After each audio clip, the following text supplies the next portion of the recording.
guac to piled high nachos, the amazing menu at Rosalita's is full of classic Mexican dishes. Plus, it's always time for a margarita, and Rosalita's has the most delicious house and specialty margs in town. Enjoy happy hour specials Monday through Friday from 3 to 6, and let Rosalita's cater your next event. Check out rosalitascantina.com or visit the downtown or DePere location today. Time to get your fiesta on at Rosalita's. When we think of a real estate agent, we think of somebody simply selling our home or finding us a new one. I mean, they're all the same, right? Okay, here's the comps. We'll take some pics, we'll post them, and I'll get back to you, okay? A home is life-changing, and your real estate agent should reflect that. Honesty, integrity, and someone who will go above and beyond to make your dreams come true. The Jeff Lyman Group with Compass Realty. We're different because you're different. We want what you want. Experience the difference today at jefflyman.com, bringing people and properties together. You're hearing TMA all day on KPNT HD2, Collinsville, St. Louis, featuring the Ryan Kelly Morning After, live from 7 a.m. to 10 a.m. Then a full show replay from 10 a.m. to 1 p.m., followed by the best of TMA from 1 p.m. to 7 p.m., and another same-day replay starting at 10 p.m. Find the full schedule at TMASTL.com. Brought to you by Ryan Kelly at thehomeloanexpert.com, the most efficient mortgage process you'll ever experience. Rise and shine, St. Louis. It's the Ryan Kelly Morning After on KPNT FM HD2, Collinsville, St. Louis. At the Morning After STL on YouTube and on TMASTL.com with Tim McKernan, Doug Vaughn, Iggy Strode, The Plowboy, and Action Jackson. 7:07 in St. Louis. You're listening to the Ryan Kelly Morning After from the Michelob Ultra Studios. Welcome, friends, to the Munganess St. Louis Acura Alton Toyota 7 o'clock hour. My name is Tim McKernan. If you are watching on YouTube, on top of me is Doug Vaughn. What? I like that. Oh, okay. The top square. The Plowhawk was across from me. He is across from me, but across from me. Had to shut the door. A little loud. Shut the door. Mm-hmm. It's the way that it works. Oh, here comes Ken. And Iggy has just arrived into the Michelob Ultra Studios. Jackson is in the Horton Watkins Studios, and he is preparing for a balloon party. By the way, Jackson, I should say, Doug, do you mind if we tend to some... No, tend to some business if you must. Balloon party business. I texted Taylor Twellman, St. Louis University High School, obviously, this morning, and I said, hey, because you couldn't come on Tuesday because of the hurricane. Yeah. After those doggies won last night. Doug, they had the man advantage for 90% of the match. You like that? Yeah. I don't really get it. It seems a little punitive to me. There's a lot of soccer rules I don't really understand or agree with. You want Prod Joe to come on and explain them to you? Well, he's probably at levitation practice. Taylor Twellman said he can't because he's flying. Where's he flying from? He's flying from one place to another. He lives in. Go watch Messi. I don't know. He's going to Boston, I believe. Watch this. He's shipping up to Boston. He probably said, right now I'm here, but if you want me over there, I can be there. I like that a lot. Dropkick Murphys. Nice. Very nice. Departed. But somehow the nonstop got canceled. Oh. And in St. Louis, if there's one thing we're sympathetic to, it's not having a nonstop. No. And so he's now flying from Atlanta to Boston. Either way, he can't be on live, so he said, send me the questions, and then I can send you the answers via voice notes, and then you can record the questions, and your producer can then use the shears to put it together. He goes, I do that for ESPN all the time. I go, really? I go, that's a nice little tactic. Yeah. So what do you think about that, Jackson? Yeah, so he's going to send you voice memo notes? Answering the questions that I sent him. Oh, Doug, I don't know, 6:20 this morning? Okay, yeah, that works. Does that work? Can you use the shears that effectively? Because sometimes Doug is very critical of your edit points. Yeah, it's the endings that are shocking. Doug runs his mouth a little bit. As long as you send me the voice memos, I can take those, upload them, and then cut them up so that they sound nice and neat. So you're going to use the shears? Yeah, I mean, I call it away from Mike for a little bit. Don't say away from Mike. I like that a lot. Don't say that. I'll be away from Mike for a little bit to do this, so I won't be able to add to the conversation, but that'll be fine. All right. You could have bamboozled the audience and just not told them that, and then you could ask a question and then hit the answer, and people thought he was live. But you miss out on the banter, like the natural banter that two St. Louis U High guys have. Mm-hmm. Yeah, I mean that's a treasure for the audience. There's a fraternity there. There it's is. Like being let into the men's card room. It actually is. We're dividing up our wealth here today amongst us. Not going to share with anybody. No. But, Wouldn't do that. No, that'd be the last thing we'd do. So, yeah, there it is. Cool. It's the Jesuit hour in the balloon party, and I know that'll resonate with the audience. So, okay, we tended to that. Doug, what do you need to tend to? Oh, I'm just excited about this Cardinal Ball Club. What can you say? Yeah, a little pennant race here on as we head into September. They picked up 2 games in the last 2 nights, only 16 and a half. They're like a crouching tiger right there, ready to pounce on the Brewers. They can't even lose when they want to lose. Like, they're going to lose a draft Now you're slot upset that because they of this. won? Absolutely, dude. Just tank. Oh, Just admit you're in tank mode and continue to tank. There's this team just won't quit. There's no reason to go from the 5th overall pick to the 8th overall pick for spirit wins. It's like Drinkowitz out there calling timeout at K-State. I mean, let's 12 hours away from kickoff. We let's have to keep end this trying, don't you? Just end the season We can't end the on season. the lowest possible note. They still sell like 35,000 tickets. They've already sold that many to almost every game the rest of the way. They can't end the season. What are you, the Mosaic mouthpiece over here? I'm just spitting through. I'm running my mouth. Still 3 behind Pittsburgh. Yeah, I don't think we can catch the Buccos. But don't get bogged down in minutia. Thank you. Edmund walk-off 2 nights in a row. I guarantee you the 5th overall pick is going to be a Hall of Famer, and the 6th overall pick, the Cardinals, which they got because they kept winning and later in the season, going to be a bust. That's typically how it'll be. Now just 11 and a half back of that 3rd wild card, and there's a little buzz in St. Louis. But there's also a buzz because within 12 hours, the ball will be in the air in Columbia, Missouri, and the Fighting Tigers will take on the South Dakota Coyotes to start the college football season, a season that will be up there with the 2007 and 2013 campaigns with both surprise and success. Should we get Henshin on to break down that South Dakota team? Wouldn't be a bad idea. He just sent in a text, I believe. He might know them well. Yeah, He is up. He said, regarding what you're doing with Twellman, I do the same thing with Doug drops. Actually, I pick his dirtier drops, like stick it in me bum or oops, I guess I'm gay now with Brian Henshin. It's very arousing. Go Tigers, beat those yippin' yotes. Okay, stop it, Hinchin. Stop it. And he's covering Jonathan Taylor. I'm guessing some of those players that are on South Dakota now were in high school a few years ago, and he probably covered them then. Oh, you're taking shots, veiled shots. No, not veiled. I think it was pretty obvious. Oh. Any updates on Dotem? No updates on Dotem at all. This club's nicknamed the Coyotes. Is there anyone that likes a real coyote? Are they kind of an animal that is universally despised? Kind of a nuisance. Oh, they're the absolute, and they're in the raccoon family. They kill pets and things. And they're mangy. Yeah. Still no line out for this game. Yeah, the fox is a very cute animal. Right, a fox is a beautiful little animal. Oh my God, Madison loves a fox and a hound. I had a fox in my backyard a couple months ago. What did you name it? Well, he just kept running. Darnell. I didn't name it anything. Darnell the fox. I had one a couple of years ago. Just walk through at night. Just kind of stopped, looked at me, and just kind of kept going. You live on a nature preserve. Yeah. Don't you have like a family of possums that live on your patio? Raccoons. Oh, somebody's pissing. Foxes. Oh, man, I hear the that's stream. A couple of deer. God, that's once. like Jackson, who is it? I actually wasn't paying attention to who walked past, so I don't know. That one sounds like an overflowed like dam. You know, like not the Hoover Dam, but similar to that. Guy Phillips is here. I thought I heard Guy Phillips say I had to use the bathroom. Oh, no, don't drag him into that. Wow. Like Paul Giamatti situation all over again. Stephen Wildwood says noon. What does that mean? I don't have any idea what that Okay. Bradley, look, I agree. This live does suck. This was not the plan, man. I'm with you. We're just doing what we can. Man, he's in it for this season, isn't he? Yeah. Ooh, somebody just sent me a shirt that's, here, look at this, Plowhawk. In Elia we trust, gold and black. I like it. It's very simple. Would you sport that? Oh, Mike Flanagan's making shirts left and right again. We're going to have a whole new selection for you on tmstlshop.com.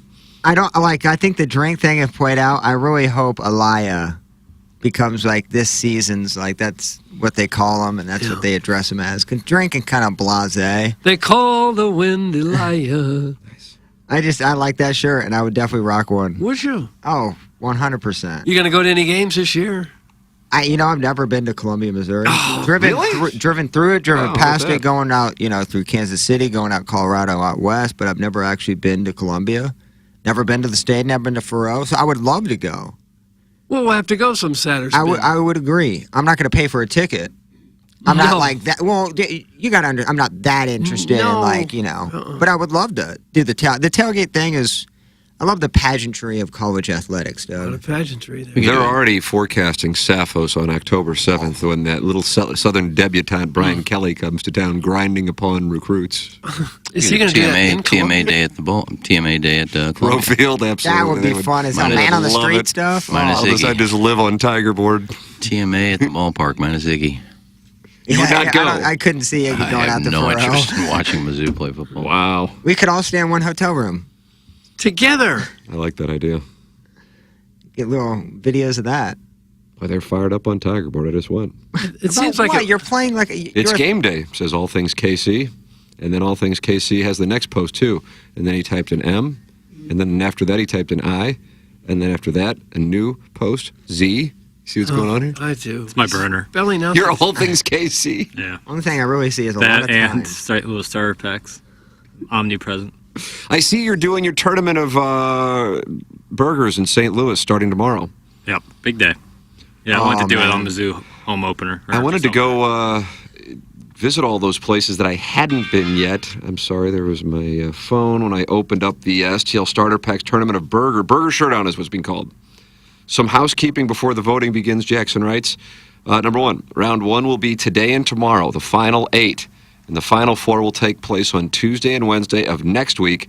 Championship on Thursday, September 7th. The winner will be announced on Friday, September 8th. As with the sandwich and pizza showdowns, these 16 finalists were voted on by followers. I took the top 16 vote getters out of 60-plus nominees and put them in a bracket based on number of votes. And there you go. If somebody calls one of your sandwiches a shark, will you just put all the sandwiches up at once? Oh, nice. Yeah, throwback to the porn stars. Oh, is that what that was? Jackson, that's directed towards you. It's your account. Yeah. No. Okay. Doug, here's round one. Max Local Eats. Oh, for heaven's sakes. Against 5-Star Burger. Now, transparency. Never had 5-Star Burger. I've had Max. I love it. It would be tough for me to vote for 5-Star Burger, but I haven't been there, so it's not fair. Maybe it's the bee's knees. Has anybody had 5-Star Burger? Go. Yeah, Max clears. I've never heard of it. Max is better. Okay. Unequivocally. No, I think currently winning 76-24 on your poll, Jackson. Yeah, sounds about right. If my memory serves, where they're opening that massage parlor next door to the cycle shop. Massage parlor. I think I saw a little sign that said 5-Star Burger. It used to be a 5-Star Burger, I do believe. Oh. Yeah. I didn't know that was a name. I thought it was just, hey, come on in. We got 5-Star Burgers here. I never heard of it. Max is Annie Guns versus the Villaggio, Doug, the Village Bar. I don't think I've ever gotten a burger at Annie Guns. Now, I'll get the burgers there, and then I'll barbecue them at home from the another urination session. God, what's going on over there? Is that oh, my right? God, that one's powerful. It's almost like a gallon of milk. Yeah, it's like the Larry David one that led to the miracle of the I've had the Annie Christ Guns. picture. My sister-in-law works there. I've had the Annie Guns burger. Very good. Is that right? I mean, I love the Villaggio. Now, the cat and I have broken it down that the Villaggio has a delta based on who the chef is that night. One guy's good, one guy's bad. Oh, you would think they'd have a formula. I would too. Say, this is the meat. It goes on this side for 4 minutes, and then that side for 3 minutes, and then it's done. Wouldn't you think it'd be the same? Yeah. I've had the Village Bar is really good. I wish you could vote on atmosphere, too, so I love eating there. I do like hanging out there. Yeah, it's really fun. Boy, I don't know. I haven't been to Annie Guns for a burger. Annie Guns Village Bar is a coin flip for me, Doug. Have you had either? I've had a Village Bar burger. So you're voting Not for Annie Village Guns. Bar? Wow. And they have crinkle cuts, right? I don't remember the fries. Yeah, the fries They are a show separate prep ass. vote, right? That it does, the side isn't included. Fries are not mentioned. No. Jackson, you ought to do tournament of fries. It's coming up. Okay. Annie Guns is a fancy restaurant. You don't go to a fancy restaurant and order a hamburger. Olive and Oak. 100% with Olive you. and Oak. Olive and Oak, baby. Olive and Oak. For lunch, you do. I I believe that when Get Jimmy... a big burger at lunch? Yeah. I believe when Fall asleep. Jimmy Buffett came in for lunch, I think he had a burger. Lay a base. Yeah, you gotta lay a base for that day Saban's. Meat and grease and bun. Okay. I don't know where to vote. All right, Deus has to vote here because I'm not going to vote without the Deus. Well, I don't know what to vote because I haven't had any. Village Bar, I have to. Yeah, I'll go the middle class route and go Village Bar. But Annie Guns, All right, if it's a $25 burger, of course it's probably going to be better. It's too much. You know? Yeah. Too expensive. 62% for the Villaggio. So that's a, I would say Annie Guns only because it's the same meat that like you buy and I buy at the smokehouse with the ribeye in it, a little bit of sirloin. I bet it's good. That's the same meat they use, so it's a tremendous burger.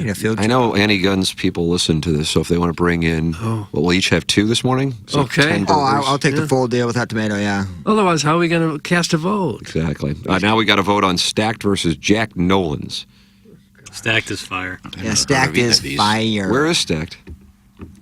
Boy, Doug? it's been forever since. I don't know that it even exists. Are you picking restaurants that nobody's ever heard of?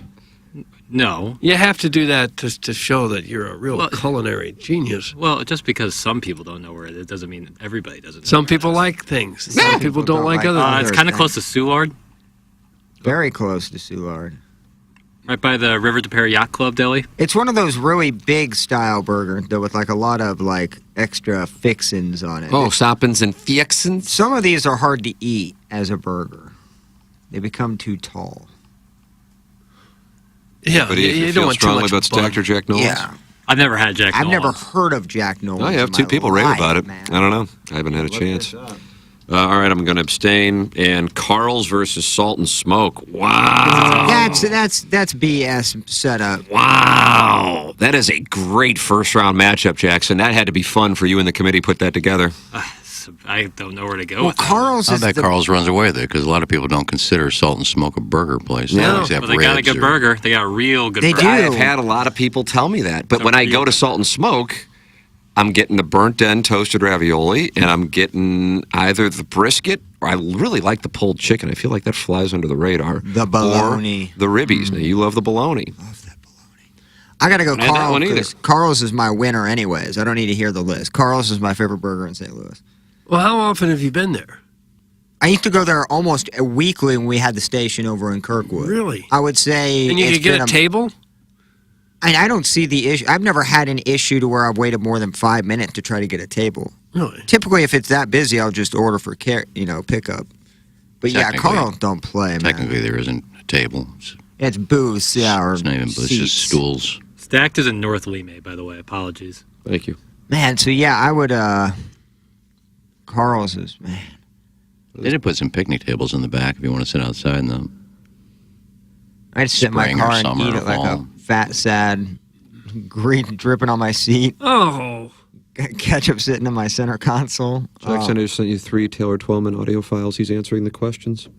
Act if you've been to Jack exciting. Nolan's. So many things are going on this It's show. a little peek behind the curtain Yeah, it how is. broadcasting works sometimes. And you can hear people all at once. 101 ESPN just slandered Action Jackson. Find the audio, 7:21 a.m. Wow. Jackson, so much on your plate today. Yeah, boy, howdy. I mean, What did you do now? let me live. I don't know. How could I know? Probably, I don't know. You didn't forget the name of the 49ers or anything? Not recently. Bring up the NBA too often? Wins per game coming to town. Oh. November 7th. I've really been on my best behavior as of recently. Maybe they're listening to our show and they're not happy with the burger choices. Yeah. Are they doing that at 7:20 today? Doug, somebody is not happy with the YouTube setup. Oh, what's Birthday wrong? Hawk, if you move Tim to the upper left in YouTube, the morning after STL background would line up. Why not move that? Or is the YouTube setup as rigged as the indestructible weekend skeleton? That's from the Birthday Hawk. Isn't that a little bit nitpicky? Like, of all things to complain about? Not a little bit. A lot. Well, I'm asking, like, general curiosity. Yeah, it makes no sense. Why do you care where the TMA logo's at? Is it hard to move him up to the upper left? We don't, just being totally transparent, we do not control this. This was set up for us. Who controls it? I mean, I guess I could ask, but is that really? All right. No, don't do it. Okay. You're going to bow to one listener who wants a TMA logo centered. It's the Birthday Hawk. I like the Birthday Hawk, and I want to appease, but, like, I mean, is that the biggest concern of your life right now? Actually, Sex has a bigger concern, Doug. Sex texted in, this just happened on the show. Quote, stacked as fire. Where is it? Jackson.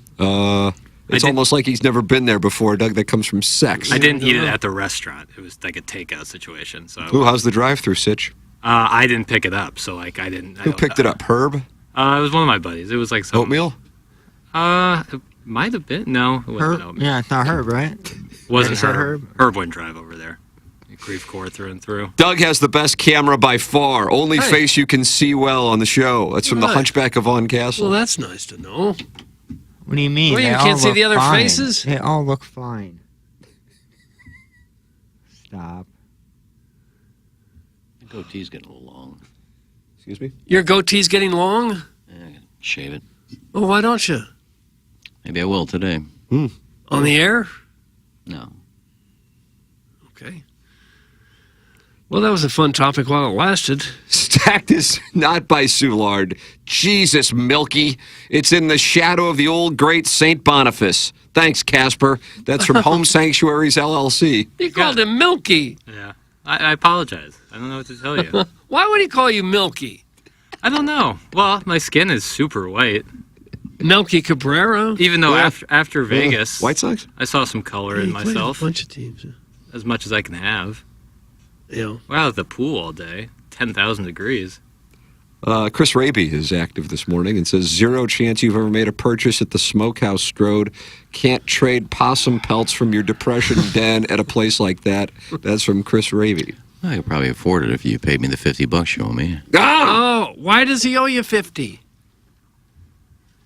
From like a year and a half ago. Why half 100? Tension's palpable. It's not tension. And what makes you think I paid? My sister-in-law works there. Why does he owe you 50? I don't know. I gave him some things, and he was short money, and he still owes me. But you're going to call me out for money, then I'll go ahead and... Well, then you don't understand pitching, and that's okay. Say that again. I'm sorry? I'm sorry. Oh, God. Tension in the locker room again. It's going to be the Rapey Diggy discussion later today. Jackson was that burger from Stacked brought to you on ice. That's from the Total Package. Milky. We haven't got enough of that talk. Well, he's probably cutting the 12-man clip. Oh. I got you, Jackson. He's probably away from Mike. Stop saying away from Mike. That's what he said. I think he is away from Mike again. I think so. Milky! No, he's gone, folks. We're in the Munganast St. Louis Acura Alton Toyota 7 o'clock hour. Munganast is online at stlouisacura.com and altontoyota.com. And guess what? You want to text Jamie Burkhardt, Clayton Patterson, or Peter Munganast? Here's the number. Ask any question. Make a request. Hell, whatever. That's what it's there for. 314-252-0029. Or you can go online and go shopping right now. It's stlouisacura.com or altontoyota.com and check out the incredible selection they have of pre-owned vehicles at Munganast, St. Louis Acura, and Alton Toyota. And even if you didn't get your car from Munganast, get your car serviced at St. Louis Acura, Alton Toyota.com. Now, listen, there's a bunch of Munganast places, and that's fine. Sure there are. But I'm not commenting on those. No. I am instructing the audience that if you want the best, you go to Munganast, St. Louis Acura, Alton Toyota. Right. That's Just what we because go. Munganast doesn't mean it's Munganast, St. Louis Acura, Alton Toyota. stlouisacura.com, altontoyota.com, and then there's a secret number just for our listeners, 314-252-0029. Text in 314-881-TMA5. Call in 636-9004-TMA. We took calls from Paris yesterday, and you can email for our Design, Air, Heating, and Cooling email of the day, the morning after at InsideSTL.com. And today is the last day for the TMA Listener of the Month competition for the month of August, brought to you by Milagro Tequila. Welcome to a brighter side of tequila with Milagro. Will we have our first female winner with the lipstick lass? I don't know. It's still to be determined, right? Now, if the JV golf coach sends in an application, I think he'd be the front runner. Is that right? TMASTL.com? I think so. You've been impressed with his work? Yeah, whenever he emails in, he usually wins. The only reason Swope wins or Kevin Miller wins is because none of the regulars email in for a I don't month. know. Sometimes Swope has a nice little email. No, you like them all. Saucy Jack is taking Iggy's side in this debt off. No surprise, Raby stiffing Iggy for $50. Dork! Oh, From Saucy Jack. gosh. Home sanctuaries? This is cucky. What the hell's going on with the computers around there, Milky? How do they know? But seriously, if you do need a little drywall mud on your chest, I'm your guy. Doug, that's from Cucky, but he shows up as Home Sanctuaries LLC in the EDF group. He used to send us some fabulous construction tips. He did. Which were very useful. They were helpful. I'm on Cookie. Does he do drywall? He does it all, baby. Does he? Bathroom remodel, all that. Including, stuff. and he Flooring. dabbles in male prostitution. Yeah. Him and his significant other I saw were at a Broadway oyster bar last night. I had a little date night with the old Cucky fam. Really? You saw him there? No, I saw it. They posted it on they social posted media. on Absolutely. Was not there. Probably down there for the Cardinal game and wandered over to the Broadway. Probably so. Back-to-back texts from an Upal eligible in South City Hoosier aficionado. Let's say a burger was grilled at Brown. That's from an Upal eligible. And right above him, South City Hoosier aficionado writes, so let's say you went to Brown and ordered the possum burger and brought it back to St. Louis on ice. He combined everything right there in one text. Could you make a burger out of possum? Probably. There's got to be countries Ground that meat? have made burgers out of possum. You can make a burger out of anything. As long as you grind it up. Meat's meat. Meat is meat. Didn't the Clampets used to have possum belly? I never understood the appeal of that show, but I also wasn't born when that show was on either.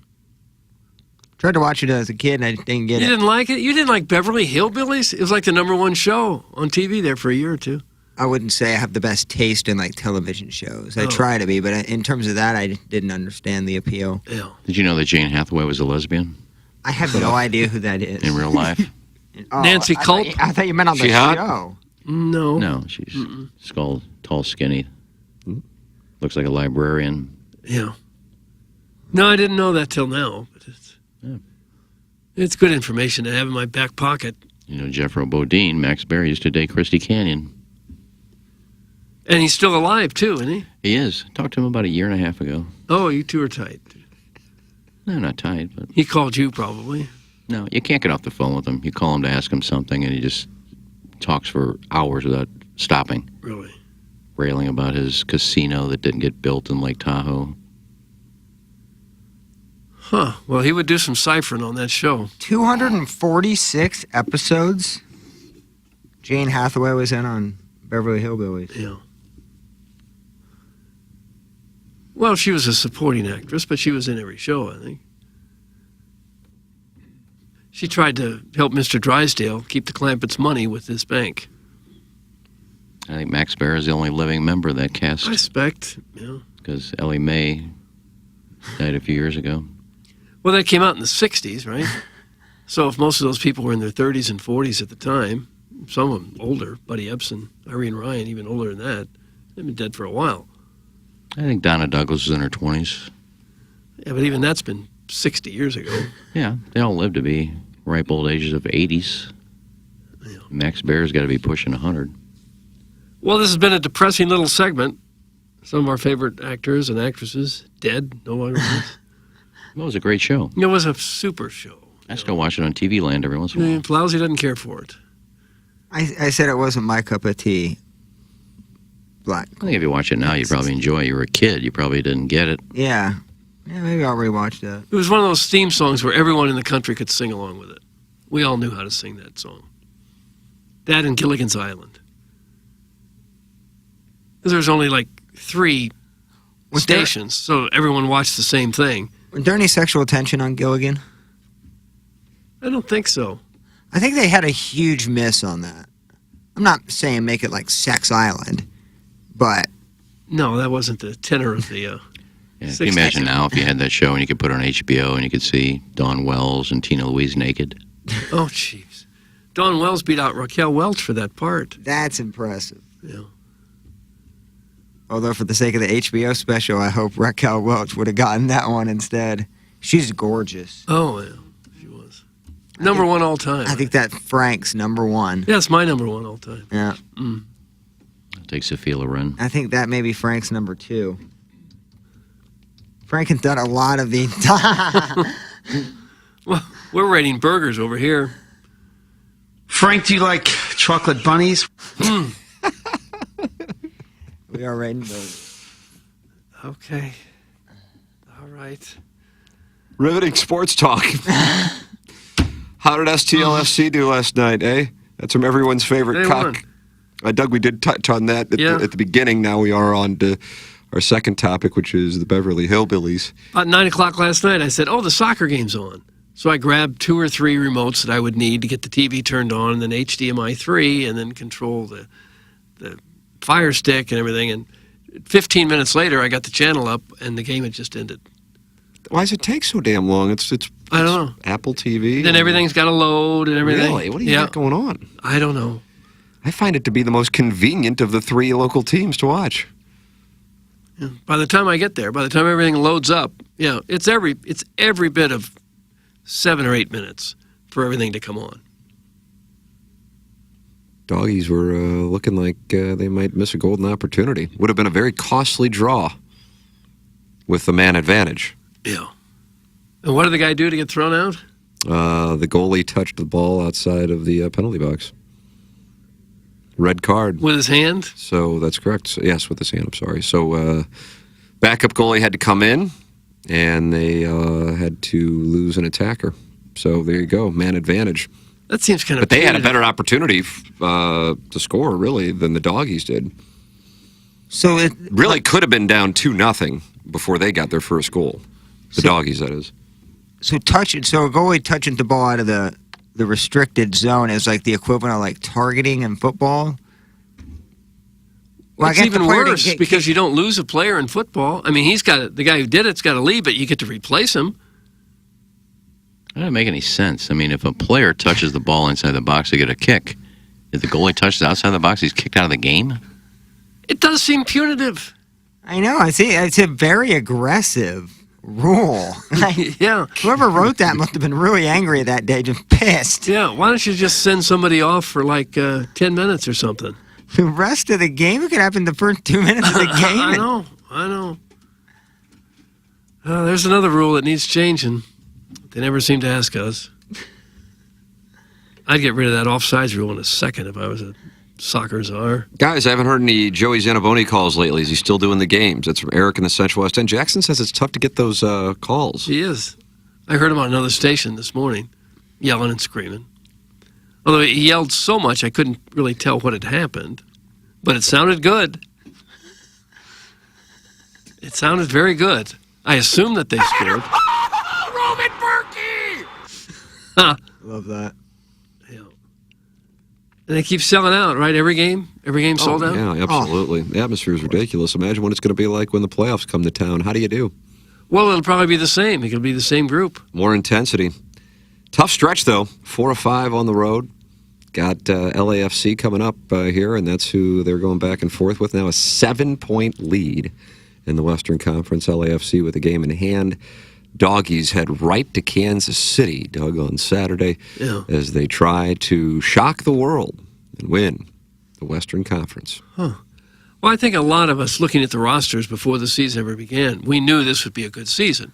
You like the system Bradley Cornell employs? Right. And we know very well the rosters of all the other teams, specifically in the Western Conference.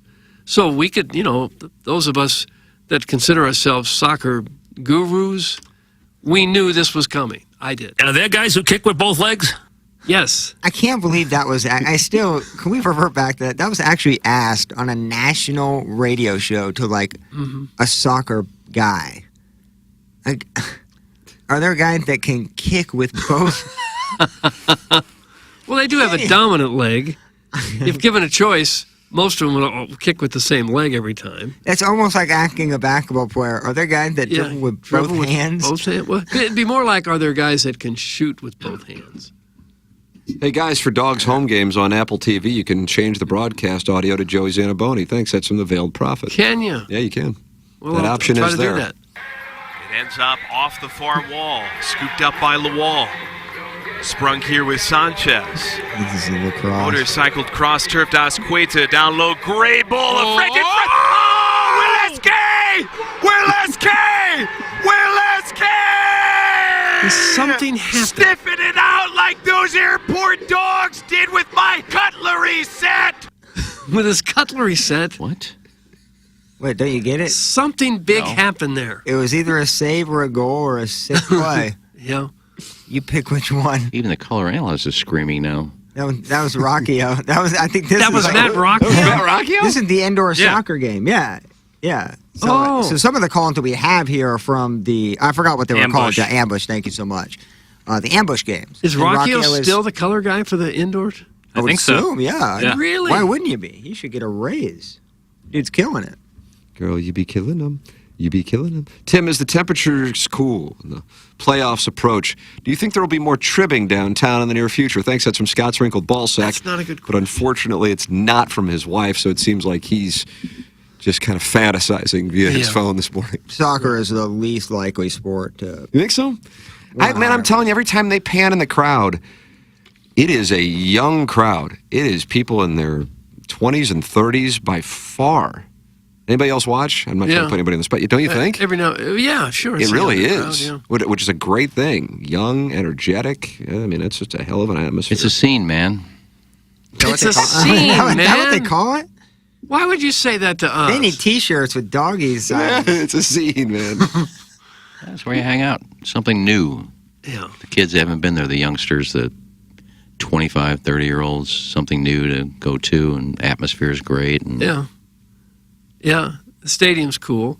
I wish the stadium was bigger because I think they could get 40,000 instead of 20,000. I think they want more of an intimate... I mean, I guess I get your point, too. But that means you got to accommodate 10,000 plus more people parking, and I mean that's infrastructure issues. It's also a lot more money coming in.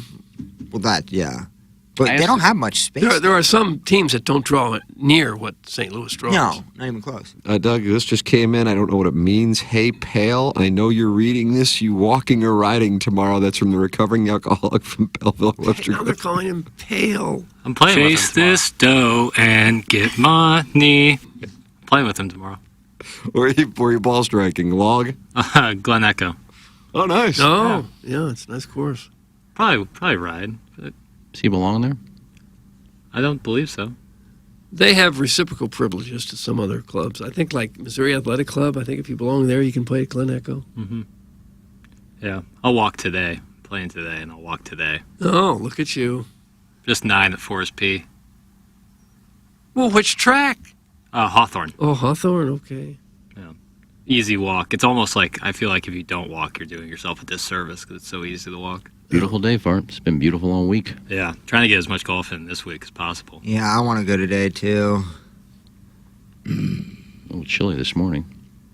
Well, I was actually cold. 60s. 58 I saw when I left my apartment. Yeah, I left my house in shorts, and I went right back inside and changed into jeans. Did you? Mr. Lick says Glen Echo. No surprise there. What does that mean? It means we're all poor. It means we all suck. Not old We make Warson. terrible life decisions, and we are looked down upon by the That's where my bar mitzvah was. He ain't playing Bell Reeve. Well, you don't even belong to a club, so how do you keep Yeah, I trashing agree all with these Iggy. clubs that aren't the Cabin and the Log and Old Warson and I don't Bogey like Hills? I don't like and guys Bogey who Club. I mean, you don't belong to any of these. say they have enough money to belong to a club, but they choose not to belong. Well, that still means you're not part of the club. So you're Right. outside looking in just like all the rest of us. Uh-huh. Sure you are. Talk to me about your buddy. I have a buddy who owns a boat. It doesn't mean I have a boat. No. You know, But you could if you wanted one. for me, no, I couldn't. But in this, example, yes, Mr. Lick could have one if he wanted one. To me, the boat seems like the ultimate vehicle to rent. I don't want to store it. I don't want a trailer and have to drive it somewhere. I just want to go to where the water is and rent the boat and then walk away from it when the day is done. If you have a dock and a boat slip at your property that you stay at regularly, then I completely understand it. Maybe then. Yeah. Storage fees are expensive as hell. You park them in a marina. Yeah. They don't take care of your boat. You still have to clean that. And you're just paying for that little strip of water that you can tie your boat onto. What a great business that is. My parents had a boat when they lived on Lake of the Ozarks. But it was a pontoon boat. Nice. Those are great. Those Those are are the fun, only though. boats you Those need. are fun, though. You can fit about 20 Yeah. people on there. Got an awning. Yeah, they had all that. You don't have to worry about anybody bothering you to water ski behind it. Yeah. Well, they could actually pull a small water skier. with What's it. weird is I think it's right around the Grand Glaze Bridge.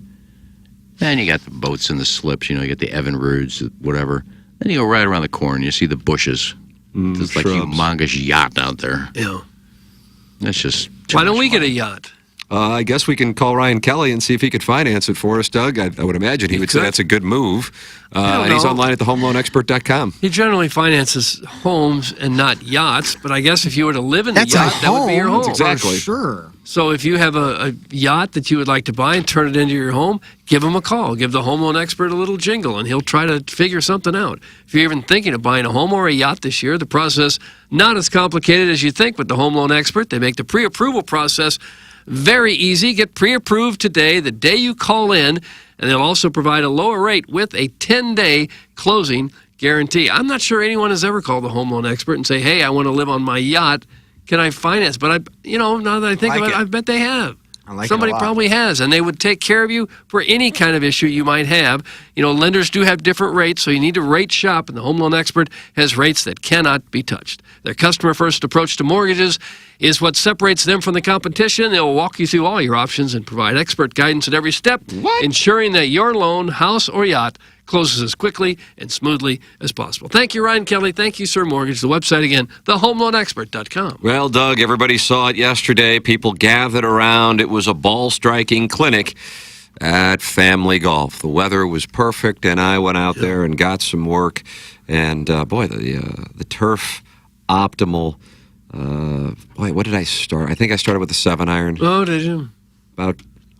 I don't know. Did you watch it? Because I live streamed it. I didn't watch it. 12 to 15 7-irons. Then about 8 58-degree wedges. Hit it further. I mean, it's fun. It's fun to watch the distance. Just peppering that flag. Is that right? I don't know. I guess 90 yards away. I'm not gonna. It's a high traj. It's very susceptible to the wind. I maybe need to lower that ball flight. And I'll work on that for you. And then some drivers and 3-woods and some 4-irons and 5-irons. I don't know. I just wanted to get work in, and Family Golf provides that opportunity. It's at Family Golf Online. Plenty of people out there. Lots of clinics with young tykes getting work at the short game area. Saw RJ out there. He's wonderful people. And I recommend that people check out FamilyGolfOnline.com while the weather is absolutely perfect. It's Family Golf and Learning Center, par 3 golf course, which I enjoy taking my now 6-year-old son out, and we've played there a few times here this summer. And, of course, the double-decker driving range, the simulators inside, the back 9 bar and grill is right there for your libations. It's all there, the short game area as well. It's Family Golf and Learning Center, wonderful sponsor here of TMA. Just like Design Air Heating and Cooling is the sponsor of our email of the day. Yeah, you're right. The JV golf coach had a great month, and he's got a 4-goal lead on Buck Swope. Design Air, the sponsor of our email of the day and the email of the month. It's Design Air Heating and Cooling online at designairservice.com. Doug's a client. I'm a client. Say, friends, why don't you become a client as well when you run into problems with your air conditioning? Just go to designairservice.com. It's that simple. Just knock it out, and they'll be there quick, fast, and in a hurry. And now you're working with Seth Goldcamp and Design Air Heating and Cooling. It's designairservice.com, the official HVAC provider of TMA and the Tim McKernan Show podcast, where you can always send in your emails for QFTA, TMCK, ERNAN at InsideSTL.com. I played 36 holes yesterday at the club. Never knew how sore you could be from golf. Tips to stay loose? That's from Flocky the Smurf. What club? Flocky the Smurf, what club? Well, you shouldn't be real sore after playing golf. If you walk 36, that could be. Walking a tough course, maybe, but not swinging the club. You really did put on a show yesterday, Tim. Doug, you should have seen it. It would have made you hard as a diamond. It's from the 830 Recreator. When is that fraud going to hit his quote-unquote 230-yard drive? That's from the Reluctant Cuck. Yeah, when is that happening? I don't know. Nice. Next week, maybe? Whatever. Nice. Don't matter to me. Doesn't matter to me. And it doesn't matter either. Okay. Well, where should we go? Family Golf? They got a simulator. Family Golf, that simulator. Yeah. You have to see if Joey's available. Zanaboni? No, Joey, our videographer. I can take the video. Oh, yeah, we can do that. We just mitigated that with a cell phone. Yeah, I don't think we need a whole production for this. Whenever you want to do it. Nice. Okay. Jackson, when are you available? You're getting working today and tomorrow? Yeah, but I can do anytime next week. Is there a hole at Hawthorne that he could hit? Yeah, the number 6. But Par measuring 5, it's going to straight be as hell. hard. No, because technically, if you wanted to do it outside, you just hit the ball, and have someone stand on the tee box, and you would rangefinder, you'd laser them, and that would give you the number. Yeah.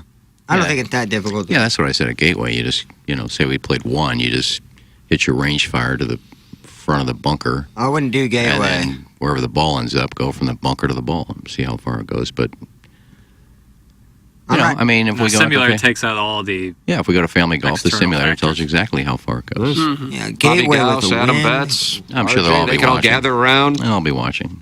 Taking tips for my swing. I don't think they will. Wow. My God, how do you hit a 230? What's your secret? I don't know that you'll hit it that far. Maybe I won't, maybe I won't. I really don't think know you where I will. would put my I think- action. What do you think, Jackson? I think he absolutely will. Really? I'm going the under just because of the lack of play and swings in the last several months. Last time Jackson was so confident on something, it was Bill's wife. That, and us beating Nagel, I was very confident in that, too. Yeah, I that's a kind of a results-oriented thing. I think we play him again. I'm not sure that happens. Oh, I mean, I agree with that, but I was confident going into it, or at least optimistic. Mm-hmm. But I do believe Iggy could hit it. I think it'll be in the mid 240s. Oh, I don't. No. Have you hit a driver on a simulator, Jackson? Not recently. Okay. Not recently. No, I haven't I think hit the driver people in a while. overestimate how far they hit the ball off I the do, tee. too. In a big way. 230 is a lot. Like, that's a lot. I'm not saying he can't do it. I'm just saying and that's that's exactly my premise. That's why I'm torn on this. And then the other thing is you play that cut and it costs you distance. Well, I can try to turn it over if I have to. You have 6 tries. You 6 do. tries, so you can internally work it. Guys, didn't Iggy leave a 6-iron short in the bunker at Belle Reve when he was 140 yards from the I think pin? so. That's from Mr. It's a different. Irons are And different. Club though. World. It was 160. Club twirled that thing right in the bunker. Now look, You're about ready to castigate. No, I the said audience. I said I would do it. So it's a challenge. I said I would do it. But when we were talking about it, I said if I hit a good drive, I can hit it about 225, 230. Buck Swope's pulling up the audio now. Go ahead. Somebody needs to. I already forgot what the quote I didn't was. say I averaged 230. I said if I hit a good drive, I get a hold of it, I can hit a 225, 230. So if I hit 6 terrible drives, I'm probably not going to go 230. I'm going to have to hit one good drive. But I probably average about 210, 215. I don't know. $200. I don't think so. 5 drives. Whoever goes longer wins. What say you, Ken? That's from Chairman Steve in Wildwood. You want a separate challenge while you're out there? Did you just go silent? I'll have to talk to Cletus. You went He's my backer. Mitch McConnell on us there for a minute. There's no way you'd outdrive me, but I'll have to see if Cletus wants to back me. Oh. Take some more of your money. But you learned your lesson. No, he doesn't want Cletus's money. He wants I don't your care. money. He just wants. The bet was 200. He'd say 200 of your money. Oh, but I think that's what he meant. Well, who cares? I put Cletus's money up, and then if I win, I split it with Well, him. what does Cletus have any say in this? Yeah, I'm going to ask him. He usually backs me because I win, and he's getting half of what I win. Oh. But what if you lose? He got half of Steve's money when I beat him. Do you share in the losses? No, he Only puts, the victories. Yeah, he puts it up. It's a nice deal. It really is. It's good for me, but it's good for him if he thinks I'm going to win. So that's a free $100 for him. That's chump change for Cletus. $100 is chump change. Yeah, it's like my bank account. You know, when you're not in journalism, Doug, it is amazing what you can do. Yeah. Stephen Wildwood says, I've got Wellington on the payroll. Is he working with Michael Wellington? Michael Wellington's a good instructor. Yeah, he is. He really is. I don't think Willie's been in town for a long time. Well, you can sometimes. He'll be send in him town at the videos. Ascension next week. Is he? He's not playing. He's not caddying for Reed? Oh, that's right. He'll be in town. My son has I was thinking Corn Ferry. My son pays some service where he videotapes himself at the range and sends it in, and the guy sends him back. Yeah, I did that last year. Did you? Yeah. That's kind of a good way to go, probably. Now, after, because I don't know who's caddying for Nagel now, but I didn't know he's played 14 events on the Corn Ferry Tour. He had a really good week. He's been playing He's had well. 2 top 20s the last He was 2 hurt weeks. earlier in the year. Because he missed 10 straight cuts after he lost to us. He had a shoulder issue. And We now broke he's- him down. Yeah, he did. He missed 10 straight cuts. Now, Beercat says Steve will hit it 20 yards further than you. Yeah, good for him. I would love to bet you, Steve, but I need to ask my prison wife first. That's from Uncle Dad. Prison wife? What does that mean? What does prison wife mean? Flip that up. I don't know. He will fail at the challenge and say his back hurt that day. There will be guaranteed excuses. That's from the Hunchback of Long Castle. There'll be no excuse. I mean, I tell you right now, I have tendinitis. Okay. Here they go. There's going to be no excuse. But there'll be no excuse if I'll just take 6 rips. That's part of why I made the bet. As you get older, it's harder to hit the ball farther.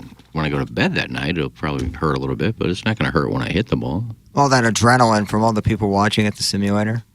No, I'll probably start the first drive with just smashing it as hard as I can. I'll take a long drive champion cut. If I connect, it's over. If I don't, it'll be a terrible drive. But gonna be the sound. I may waste one drive with just taking a huge swing and see if I can't balance myself. Okay. Harrison's brother Master says, "Put me down for $200 on Steve." Doug, we're like a sports book here. Yeah, it really is. Have you seen him play? I have not. I have. He's improved a lot. Has he? I have to say, his putting got so much better. Well, we're not talking putting. No, I just meant his game. But his shot making wasn't awful. More money coming in. If you want to lose another $200, I'll beat you too, and I'll give you 15 yards. That's from Beer Cats. Oh, you take that back. Yeah, because, you can't. You'll hit it 150 straight right. You're the worst golfer I've ever seen. Oh, come on now. Next to Kevin Miller. Well, man, is he giving you 15 yards less? Like, does that mean like a 15-yard buffer? So if he hits at 200, Beer Cats would have to hit at 216 to win. That's my understanding, Doug. It's like a point spread. And it has to be in play. The ball has to. My understanding for when you're doing these things, it has to be in the fairway. I would take that bet all day. Yeah, if you're playing that, this is just. I can hit it 225 to 230 in a simulator. Yeah, it doesn't matter. But if you're playing contests where you're driving like a long drive contest, if you're not in the grid, it doesn't count. Right. Yeah, as long as you hand me the money, I don't care. Cletus would make me get it out of his pocket. That's from Chairman Steve in Wildwood. Why don't you reach out to Cletus, see if he wants to back me? I'm not going to do all this work. It's 110. You're the one who made the bet. You want to make the bet? Oh. DM Cletus. He's betting you. He's not betting Cletus. Well, he just said he would take Cletus's money. Didn't care. So reach out to Cletus. If he wants to back me, I'll do it. But I'm not going through all this effort. Hey, guys, I don't have a thought on whether or not the Krusty Bacon bit can hit 230, but I would like to bet that he will wear parachute pants that'll be flapping in the wind. That's from Big Tough. Doug, are we taking bets on the fashion? I bet that, because there's going to be no wind in the simulator. Well, so. you have no fashion sense. Jesus. The baggy look is coming back. Is it? Yes, it is. Who? And if anything, it's getting the opposite. Have you seen hockey players? They're pretty much wearing shorts they look like Pee Wee Herman. They're like capris. Well, I'm talking Can't about confirm baggy pants are coming back. Yeah, I'm talking about people that actually know something about fashion. I mean, if these golfers think that those straight leg ankle pants with no socks looks good, you're crazy. Yeah, that looks stupid. It's my favorite look, but baggy pants are coming back. Yeah, they are. And they weren't even that baggy. It was like 30-mile-an-hour wind. They were just fluttering in the wind. Doesn't mean they were baggy. Where did you get your fashion sense? If you screenshot one, it did look like you were about to literally take off. It did kind of look like... it's like you had a jetpacks on. What's that guy that had those parachute pants? MC Hammer. Yeah, MC Hammer. Can't touch this. Ken, make sure you club twirl after you pepper the drywall with your errant drives on the simulator. That's from glove blogger Tom Traven. I'm sure I'll club twirl. You will? Yeah. Club draw 160. Now when I hit the 10th chip on the green, I threw the putter. No, I didn't throw it. I kind of tossed it. I can't toss it inside. Would that have been the highlight of your athletic career? No. Probably averaging 27 a game in intramurals. Intramurals is the highlight of your athletic career. Damn, that's when you know. There's a lot of bets coming in. I don't know if we're booking these or not. Crystal City Clam Hammeritis went Iggy straight up for 200. I don't know if that means he wants to play Iggy or if he was betting on Iggy.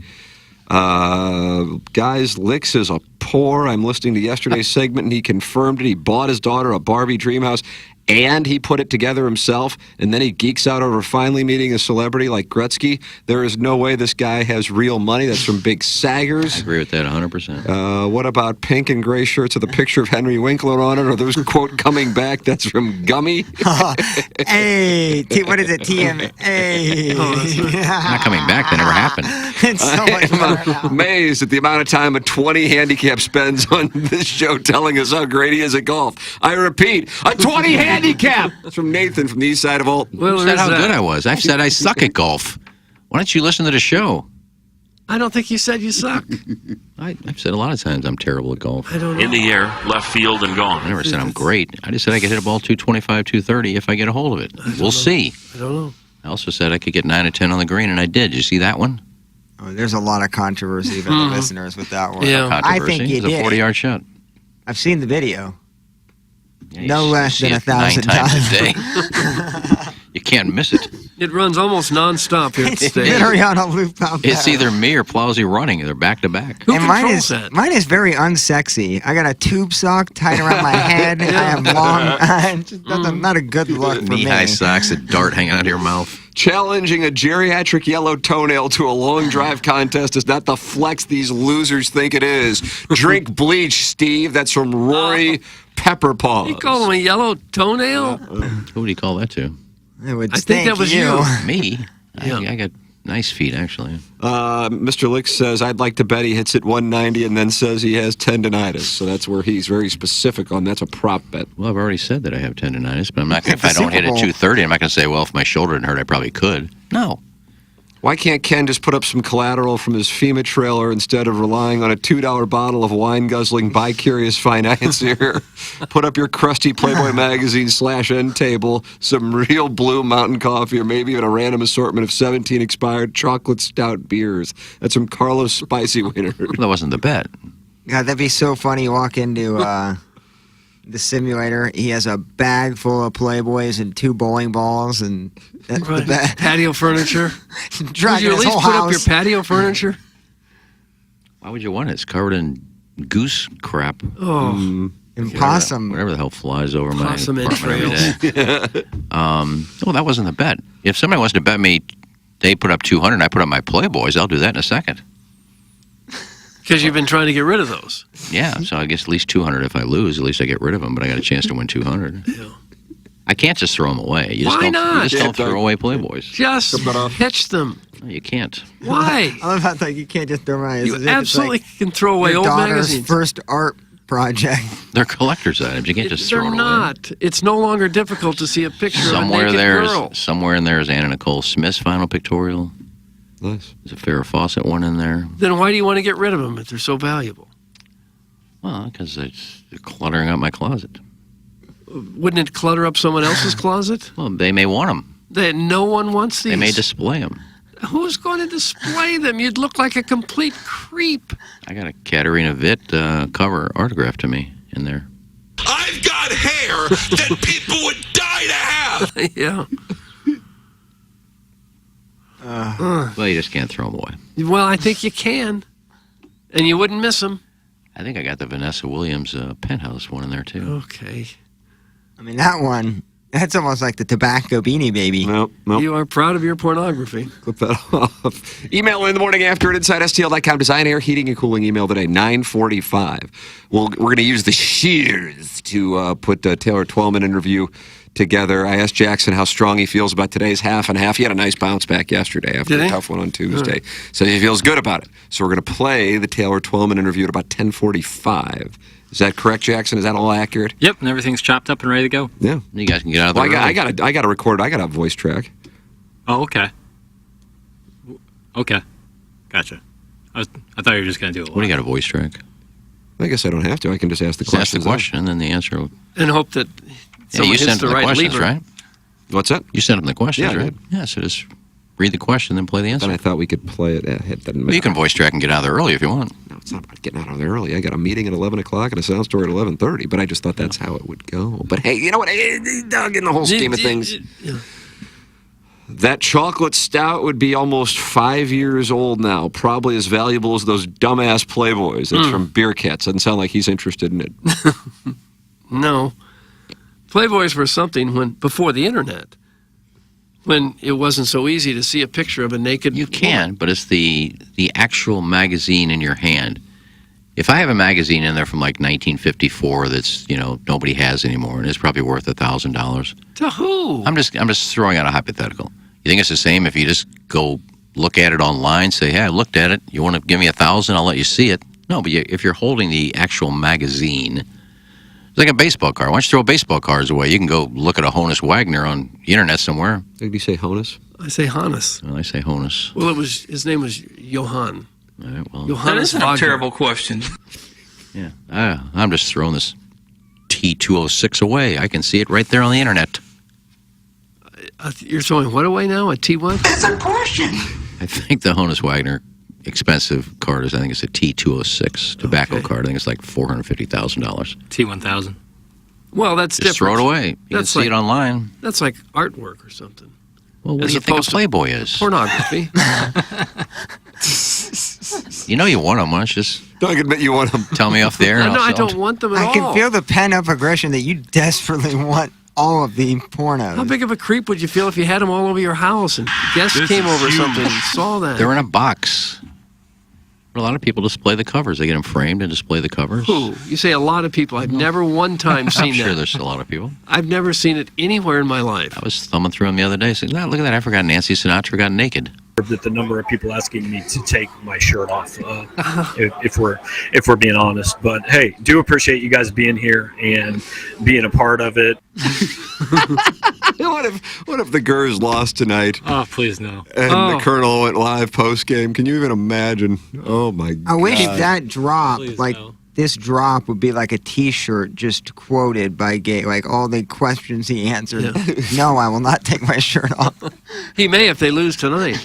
He may have to. Are you like me, Plowsy? I'm kind of rooting that they lose tonight. Oh my God! What the hell? Why would you want the State University to lose its opener? I want a new coach. I want a new coach. Why? I think it would be Why? great for the show. For me, I would like a close battle, but Drankowitz running around, jumping on a player after they have a last-second field goal to beat the Coyotes. I almost find that more humorous. Yeah, I've never wanted anybody fired more than this guy after they won their sixth game to go to a bowl, and he's running around like they won the Super Bowl. That was that was embarrassing. That was embarrassing. Woohoo! We're going to a bowl. That was one of the funniest moments. I was watching that, and I didn't really know. I was looking for context. Did they I was looking for something more than going to the, the Slim Jim's, Pizza Hut Bowl. December 17th in So now Little you Rock. want them to No lose offense all their Little Rock. games? You want them to lose every game? I didn't necessarily lose all the games. I would love to see an undefeated LSU Mizzou game. So it's going to happen. Well, they're going to have to get by South But Dakota I would to make also that a like to see a possibility. heartbreaking loss potentially against K-State. I mean, it was like Jimmy Valvano looking for somebody to hug after going 6-6 to go to a bowl, and then they didn't they kind of not go to the one bowl they were offered because we don't send our kids before Christmas. Yeah, we want our kids home for Christmas. That was a good. God, that That's was one. lame. That That was was lame. Not only do you're excited about going to a don't bowl, want- but then you're going to dictate where you're going. Our kids don't want free swag and to hang out in a fancy No. hotel during Christmas. They need to be home with their families. They're family oriented. And they really didn't even need to win that game because they didn't went to a bowl at 6-7 anyway. Oh, they were 5-6 at the time of that win I against thought Jackson Arkansas. said it was the seventh win. So now you want them to lose tonight. I said 6-6, and you. I think blurted out I seven. thought it was there. They finished 6-7 Because right? of the bowl game loss. Yeah. I thought that's what. Yeah. No, that was the Plowhawk. I think the Coyotes. Yeah, if the Tigers have to fire Drink, then you got to start all over. You might lose Winery. There's a thought Yeah, but there's the some domino coaches- effect would not be good. There's some coaches you get right into a program and they win right away. Like who? Heupel. What did Lincoln Riley? What was Kelly? What was Kelly's record his first year? Well, that's LSU. All right. Well, don't you want Mizzou to get to that point sometime? Right. So I don't want to start over. Well, you can't get to that point unless you get a good coach. Okay, that's fair. Like you can say I don't like Eli Drinkwitz, but saying you want to lose to South Dakota, like that's not great. My problem with the winning. That's the only way he's going to get fired if he loses. Well, I think he's gonna not be at Missouri whether he wins or loses. I think if he wins enough, I think he goes to a bigger program. Oh, come on. Sadly, no, that's realistic. It always happens. Just looking for the step up approach, right? Well, what's the step up? Missouri State? Well, I think Probably get that Missouri's job higher for than one. Why would that be Missouri a step State. up? I think like an Auburn, but Auburn already got their coach. I'm thinking of that type. I can't think of any university as a program that are about to pre-fire their coaches. It would take more than one good year to leave Missouri to go to a bigger program. I mean, it's not like he's at, Dayton University and he wins 11 games and all of a sudden SEC teams are looking for him. If he wins 8 games, it's not like, hey, Saban's getting ready to quit. No, if he wins 8 games, he'll get that job at Brown. God, even you don't let it go, do you? Doug, somebody screenshot my triceps and sent in a picture and says, I like that your triceps are popping. Oh, gosh. That's why we have. How gay is the people? That's why we have like a 3 security tiered system to get into this building. Where do they take that picture Guys from? that screenshot I guess off the triceps. YouTube. Gosh. Oh, my God. That's super sad. weird, man. That's so sad. He does not watch or pay attention to college football. His opinion is garbage. Thanks, Jonathan Titsworthy. Well, you're wrong, Tootsie. Because I love Actually, that sounds like a trucker hat. I love college football. I can't wait till it starts, and every Saturday I just sit there to my watch them on my TV. Just watch college football game after game. You know I love what they? college football. You know what they pay attention to in Nebraska? Women's volleyball. 90,000. That was awesome. 92,000. Insane. That was awesome. The largest to ever see a women's sporting event in the United States. Beat out the World Cup game. Where they play it? The stadium there in Lincoln. Yeah, the football stadium, yeah. Dude, I bet those players got like chills. The only thing I watched with like their intros, and like when they come into. I mean, that's probably what 70,000 more people, 80,000 more people than typically go to their games. Oh yeah, I think they still get a huge crowd for Nebraska Very volleyball. cool though that the fans did that. Sick. Awesome. Really neat. Look, I dated a girl from Nebraska. Oh, can we talk one time about Nebraska volleyball without it getting down to your date? There's nothing to do in Nebraska. Laura Patterson. Yeah, there's nothing to do in Nebraska. So if you got a volleyball game, that's a big day. Omaha's not a bad town. It's not a giant town, but Omaha's kind of nice. The downtown area is nice. She lived in Lincoln, but there's nothing to can't do. get you off that. I've never been inclined to taste breast milk. Gosh, Was I that thought not we could fair? talk for maybe 2 minutes about this record-breaking attendance from this volleyball match. One could easily argue there are adults who like breasts more than babies. How he said babies is very Who has that creepy. argument anyway? People that don't have kids. Where is that take? Hey guys, I saw Tim at Family Golf yesterday, but I was too nervous to say anything. Watching him get some work in was like watching the Lisa Mona being painted. Thanks, Doug. It's big tough. Lisa Mona. Oh, No, I think Biff Biff called called it it. yesterday. Nebraska volleyball is the only women's college program that turns a profit. Thanks, that's Larry Thornton. Oh, football's got to turn a profit. He said No, women's. Oh, Guys, there's lots of salad tossing in Nebraska. That's from their covering alcoholics. Is that true? Do they track that? I don't think they do. I wonder saw what the none of top 5 states would be on that. Imagine after each salad toss, you gotta like text like your like a local database. representative. Oh, you got to check in. And it depends if we're doing it per capita Sure, or got just done. It's a good, yeah, nicely done. Because if it's volume, I would say Alaska just by a numbers game. But if it's per capita, I think the West is right. Well, like California? No, like not the coastal West. Arizona? Oh, I think New Mexico. Yeah, it's Santa Fe. I was just about to say Santa Santa Fe, Fe Doug. per capita. New Mexico, Utah. Santa Fe. I think Why in the Utah. world would you say that? And I don't even know if it's even close. I think Santa Fe may it'd have actually it by be a landslide. appealing. It'd be more appealing if you actually could put a salad in there. Throw some like a lettuce, a celery few stalk? cucumbers, radishes, some a little bit of dressing, and just shove it in there. Then it'd be a little bit more appealing than just calling it ass eating or calling it salad tossing. Santa Fe, they're very open. It's a wide-ranging group of ages. They move there for the art and the experience, and the quote-unquote lifestyle. Sure they do. 100% Santa Fe. And Like I would- Santa Fe, New Mexico. I'd gets the probably win. go Norman, Oklahoma, number 2. Yeah, Boomer Sooner, Barry What? Switzer. Because they're Very really... conservative Schnellenberger area. was there briefly, right? He was, yeah. Yeah, because they noodle, like, for catfish, and, like, so they're They noodle a lot in Norman? Yep. like, for a catfish, they stick their arm underneath in, like, I big, know, dirty I've mud seen holes. That sounds like something you do on the Merrimack. But, like, obviously, if you get bored at the off-season, you're thinking about mud holes. Yeah, I guess I And then, consider that. you're tossing stuff. So, I think, yeah, probably those 2, and then, I don't know what else would be at the top 3. probably You want to all make a north. Mount Rushmore, Doug, go for it. Probably all north of the Mason-Dixon line. Santa Fe just seems to me like a place where you sit out on the porch overlooking the plains. Yep. As the sun goes down over the mountains, and then you go to bed at like 8. I think it'd be gorgeous. I've never been. It is a beautiful place. But I don't know that you're constantly sitting on porches. I think Santa People Fe, still have to work there. I think New Mexico may be the state that, I always forget which one's, it's either Wyoming or Santa Fe, something, New Mexico, that gets sun 348 days out of the year. Dude, Santa Fe is gorgeous, man. Yeah. You just sit there on the porch. On the prairie. Okay. Yeah, it's my kind of lifestyle. Have we had the numbers? Yeah, do we have that data, Doug? They didn't get pulled yet? I've been to Albuquerque a couple times. Yeah, too. That's The no pit. walk in the park. Not much happened in Albuquerque. And so people then start having anilingus? No, it's got nothing to do with that. A lot of turquoise? I didn't see a lot of turquoise there, no.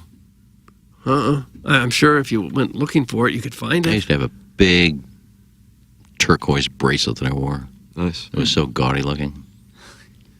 But it probably was a hit with the ladies.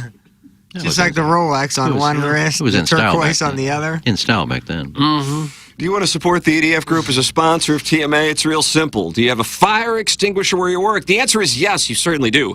So please email the EDF Group at fire@theedfgroup.com so a technician can come out and explain to your team how the EDF Group can save your company money.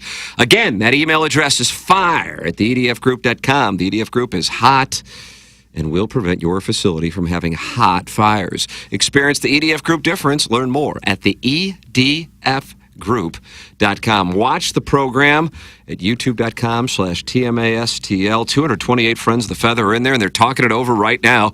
Text in 314-881-TMA5. Call in 636-9004-TMA, and email in the morning after at InsideSTL.com for our design, air, heating, and cooling email of the day. Close out the Munganess, St. Louis Acura, and Alton Toyota 7 o'clock hour here on the Ryan Kelly Morning After from the Michelob Ultra Studios.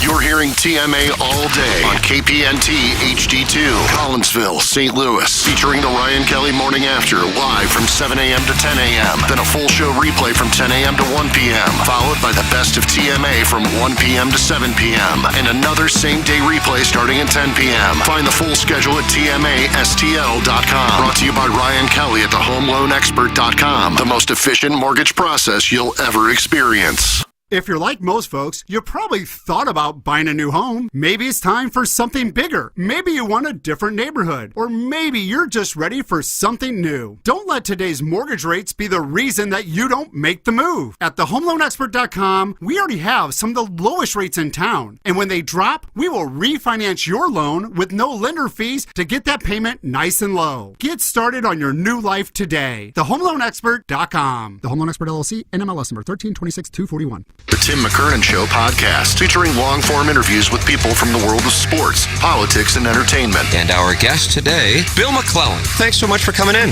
Hey, my pleasure, Tim. What's up, Caden? Hi, how are you? Joe Buck, our guest today. Man, it's like I haven't seen you in years. More than 500 episodes and counting, and it's available wherever you get your podcasts, including the TMA STL app. Get the app now at TMASTL.com. Hello, it's Jackson for Rosalita's. TMA listeners know that Rosalita's Cantina has the best patio and the best Tex-Mex in town. From tableside guac to piled high nachos, the amazing menu at Rosalita's is full of classic Mexican dishes. Plus, it's always time for a margarita, and Rosalita's has the most delicious house and specialty margs in town. Enjoy happy hour specials Monday through Friday from 3 to 6, and let Rosalita's cater your next event. Check out rosalitascantina.com or visit the downtown or DePere location today. Time to get your fiesta on at Rosalita's. Hey, this is Tim McKernan. I'm here with a great sponsor on TMA, and that is the Longo Biggs Injury Law Firm. But here is the thing. You hear injury law and you go, okay, well, that's all they do. But that is not necessarily the case. Yeah, Tim, we also do workers' compensation cases, and those are obviously cases that comes from someone getting hurt while at work. But these cases are actually kind of tricky because workers' compensation cases are governed by their own set of laws, and they can be difficult to navigate. There's a lot of things people don't know. For instance, all your medical treatment has to be provided by your employer, and there's two different kinds of payments you need to be concerned about in a work comp case. One type is just getting paid for the time that you can't work, and the other is a settlement for the permanent injury that you have, which factors in various elements of your case, such as what body part and how severe it is. And this is where you need a knowledgeable work comp attorney to help you maximize your settlement. The insurance companies don't negotiate fair in these cases and don't settle for less if you're hurt at work. Visit our website or Google Longo Biggs Injury Law. The choice of a lawyer is an important decision and should not be based solely upon advertisement. Okay. Hot takes. Yeah. Pepperoncini. Pepperoncini. And now the Pepperoncini Show with Darren Atkins and Ken Stroh. All right, take it, fellas. There it is. That's the open. Pepperoncini. Pepperoncini. Pepperoncini. Pepperoncini. Pepperoncini. Pepperoncini. Pepperoncini. Pepperoncini. We don't know what it is. We don't understand the name. We just know it's stupid. And it's available every weekday, featuring Iggy and the Plowboy. Apparently it's some kind of a podcast or something. Available at tmastl.com and on the TMASTL mobile app. Whatever. Are you tired of practicing on a brown and patchy playing field? Say goodbye to the hassle and hello to the perfect solution. Introducing Clubhouse Turf, your one-stop destination for sport turf. Our sport turf is engineered for champions, providing a safe and high-performance playing surface for all your favorite games. Baseball, football, soccer, you name it. With Clubhouse Turf, every game becomes a legendary showdown. Don't wait any longer. Call us now at 314-834-2339 or visit us online at www.clubhouseturf.com. Clubhouse Turf. Elevate your game and make your dreams come true. When we think of a real estate agent, we think of somebody simply selling our home or finding us a new one. I mean, they're all the same, right? Okay, here's the comps. We'll take some pics, we'll post them, and I'll get back to you, okay? A home is life-changing, and your real estate agent should reflect that. Honesty, integrity, and someone who will go above and beyond to make your dreams come true.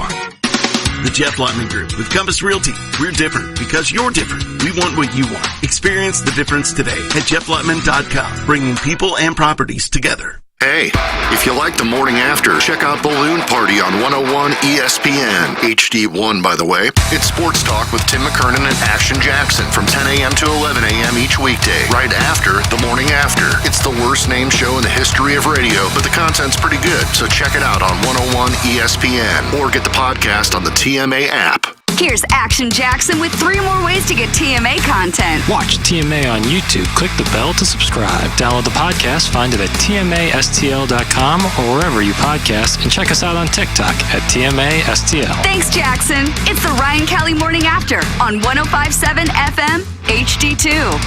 Urban Dictionary defines thirsty as purposely, knowingly, and recklessly attempting to gain fame to boost self-esteem. So, are you thirsty? Well, TMA has you covered. Become a part of the 2023 TMA Listener of the Month Club. You nominate yourself for a monthly award. And if you win, you get recognition and stuff to help you satisfy that insatiable thirst. We're talking January, February, March, April, May, June, July, August, September, October, November, etc. Go to tmastl.com or the TMA app. Give us your name, a photo, and other pertinent information. Tell us why you deserve to be TMA Listener of the Month. And if you don't want to use your real name or photo, we don't really care. The TMA Listener of the Month. Get recognized just for being you or fake you or whatever. Quenched by Milagro Tequila. Welcome to the brighter side of tequila with Milagro in the morning after on KPNT HD2. I spent 4 years in San Francisco. The Ryan Kelly Morning After. KPNT FM HD2. Collinsville, St. Louis. Early morning after, we are in the Michelob Ultra Studios. Doug, and look, Mark Hanna's on hold. Is he really? Yeah, he's with Evergreen Wealth Strategies. He's going to give us a stock tip. Okay, I'd like one. Absolutely. Buy stock in Jackson. It's rising. I agree with that. Thanks, Mark. I actually credit your amazing heel turn on Balloon Party that you've taken. I mean, you've always kind of been walking the line, but lately it's very much been Hulk Hogan-esque, if you really want to look at it. Yeah, NWO. Yeah, I also Coming out of nowhere. Right. I think you also look in just me, my existence alone walking in there was a trap. I was not destined to be the old bait and swee. Yeah, I wasn't going to Ladue, being a basketball fan. I wasn't tailor made to be on 101. But that's the thing is I've crashed the party. It's no fun to be called names like Milky and Pale. Sticks and stones, Doug. Sticks and stones. All right. I hope you don't let it get to you. I respect the young man for knowing who he is and embracing his translucent self. Oh, really admirable. I like that. It's either embrace it or get ridiculed for it. So, and sometimes both. Well, I don't know. One has to embrace their own financial situation, too, and that's why you go to Mark Hanna. Nice. This is why he's a pro. Yeah, yes, that's what I'm here for. I know. Indeed. Yeah. Plan for your financial future. Make sure that you're handling not just your brilliant stock tips, but your entire financial picture, cash flow, liquidity, debt, investments, taxes, insurance, legal issues surrounding money. Put it all together. Have a handle on where everything is, what it does, how it works together so that you can know that you're on track for your goals. So much of it is psychological, but then it's also about making sure that you're getting the right pieces in place across the board. And when you're done, then it's about, and when I say done with the initial planning, because you're never done. There's an ongoing process as your life evolves, and you stay on top of it and make sure that you keep on moving down the path for your goals. Mm-hmm. Doug, is that what you're talking about? Yeah, pretty much. Sounds exactly what you're talking about. And you don't have to have $1 million to invest to get started, do you? In fact, it's important you start as soon as you can. As Tim said the first time that we spoke, he said, it sounds like you handle everyday people every day, and that's exactly right. That's what he does. Now, we also handle those Ledoux boys, but we're not going to talk about that. Oh. Yeah, that's tough, and that's old money. That's just the way that is. It's all it is. It's old money. It's all old money, just chopped up at St. Louis Country Club. What are we buying today?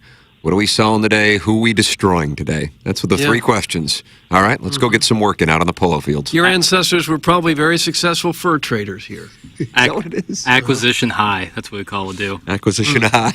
I like that. You can find Mark at 314-889-0503 or go online at evergreenstl.com. I can't say enough good things about this gentleman, the great Mark Hanna of Evergreen Wealth Strategies, online at evergreenstl.com. Everyone needs a financial advisor. Don't think because you're 22 you don't need one. Don't think because it's late in the game for you. It's too late. That's not the way that it works. No, it doesn't. It's so helpful. Mark Hanna, 314-889-0503 or go online at evergreenstl.com. Thank you, Mark. See you later, guys. Have a great day. You too. All right, That's Hansie. the great Mark Hanna of Evergreen Wealth Strategies. Analyzing our portfolios as we speak. Right. Yeah. Well, he's got a lot of money to work with us. Ladies and gentlemen, welcome back to the Michelob Ultra Studios. Okay. Ken Strode. Listen to the gallery. There's so many people to talk to. Who are you? You're supposed to be talking to the audience on the show. Well, people were complaining about my baggy pants. And I was talking to Courtney. She was complimenting my Tommy Hilfigers with the nice slim look. She was she? Then I was talking to Jody about Shinedown tickets. So Okay. a lot going on in that break. Well, some of us took a short break and then got back in time for when we were on the air again. That's right. I talk to people. That's what I do. But you're supposed to be talking to people on the air here, the listening audience. Yeah, but I'll say, like I was talking to Casey at last break, and But what if we all showed up a little late. What if all of us did that? Well, then Blasey being here, Blasey take over. No, what if he did it too? Right.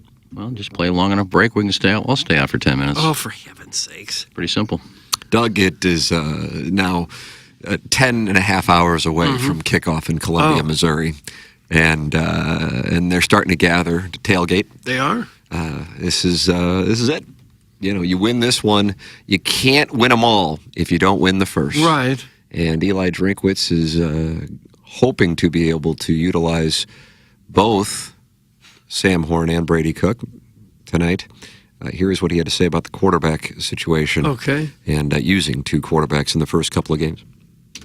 Yeah, I don't know. I don't know. I mean, I'm not going to go in. I went into this whole thing without preconceived ideas. What's best for our team in order to win, and then I watched the Untold Florida Gators deal and saw where they played multiple quarterbacks, and I thought, well, crud, they did it in 06. So we'll just see. I'm not backing myself into a corner, and I'm not going to explain myself on what the decisions are. This university, our athletic administration and president paid me to make tough decisions. I'm going to make the decisions I believe in the best interest of us winning football games, and right now this is the best situation for us, and how it plays out moving forward will play out to give us the best chance to win. Yeah. Well, that makes sense. He said the same thing like 8 times in a row. And also, can I point out, did he not know about Chris Leak and Tim Tebow before the documentary? I actually need to know that. Should I text Gabe to see if he can text him? Was that the first time he knew two quarterbacks existed on that Florida Gators team? Doug, in 1990, was it 7? I don't know. The John years, Tim. Cooper played Stanley Jackson and Joe Germain, a future Ram, at quarterback for Ohio State, and Andy Katzenmoyer decapitated Corby Jones on my 21st birthday. Am I right on that? I think that's right, yeah. I'll look it up. What was it, Matty Mock and James Franklin? Who was Franklin and who else were fighting? Matty Mock and James Franklin, Wasn't that- 2013. Didn't they play a dual system at And then they went down and stopped Trey Mason in Auburn and went on to play Florida State. Michigan did it last year. Michigan, or at least the beginning. They had McNamara and McCarthy. You know what they say? If you have two QBs, you have no QBs. That's from Hey Man, He Man. I don't know. I think it makes sense to take a look at a couple, especially at the college level when you haven't really seen them play much. Yeah, especially One thing Horn. at the pro level, you saw them play in college and you see them play in 100% preseason for games. it, assuming that you have these games at hand. Yeah. You know? Yeah. I think he's playing two because he's not really sure which one should be a starter. You know, Go through spring and he still doesn't know who his starting quarterback should be. so Well, play maybe two. they're right there at the same ability level, and he doesn't want to lose either one of them. You know what Why I don't you think say could that happen? instead of saying I'm not going to give you my decision on this? Why not? Well, it should be Brady Cook. You gave us your decision. I saw something in 2006 that I'd never seen before. Hey, worked for them 20 years ago. That's what it took you to decide you're going to use two quarterbacks? I don't know. I mean, he's got this Sam Horn that everybody thought was going to be a terrific player, and he hasn't hardly got to see the field yet. If you want to hang on to him, you better let him play a little bit. Yeah. I bet the first throw from a Missouri Tiger this year is not from Sam Horn or Brady Cook. Who's it going to be? Look at this Plowhawk. I think Luther Burden, little end around. I think so. I actually, triple option I like could that? see I like that. their play, first play of the game, first throwing play. Maybe they don't do it the first play, but I see an end around Luther Burden deep bomb to I don't Theo think so. Weiss for a touchdown. They're not gonna, inside word. I just think he's loved the trick plays. I think he's gonna. I mean, it's a game. You're up. You're gonna win by probably 30. That's why you don't show your razzle dazzle. I think they do it. I think it'd be fun to see. If that happens, Drinkwitz isn't calling the plays. Well, I don't think he is. That's why I think they're going to win 8 or 9 games. I'm not no lie. Like I think Drinkwitz got in his own way in his own offense. Like I think Brady Cook going to strive. If there's a team you think you can beat physically, and I think this is one of them, you're not going to show your future opponents some of the trick plays that you got. I don't think they would even use that against an Alabama or an LSU or whatever. That's when you might need it. I don't know. I just think he's going to have a little fun against the Coyotes. And I think that might be the first or second play of the game there, Doug. Could be. Oh, Tigers. Could be. If it is, I don't think it's very smart.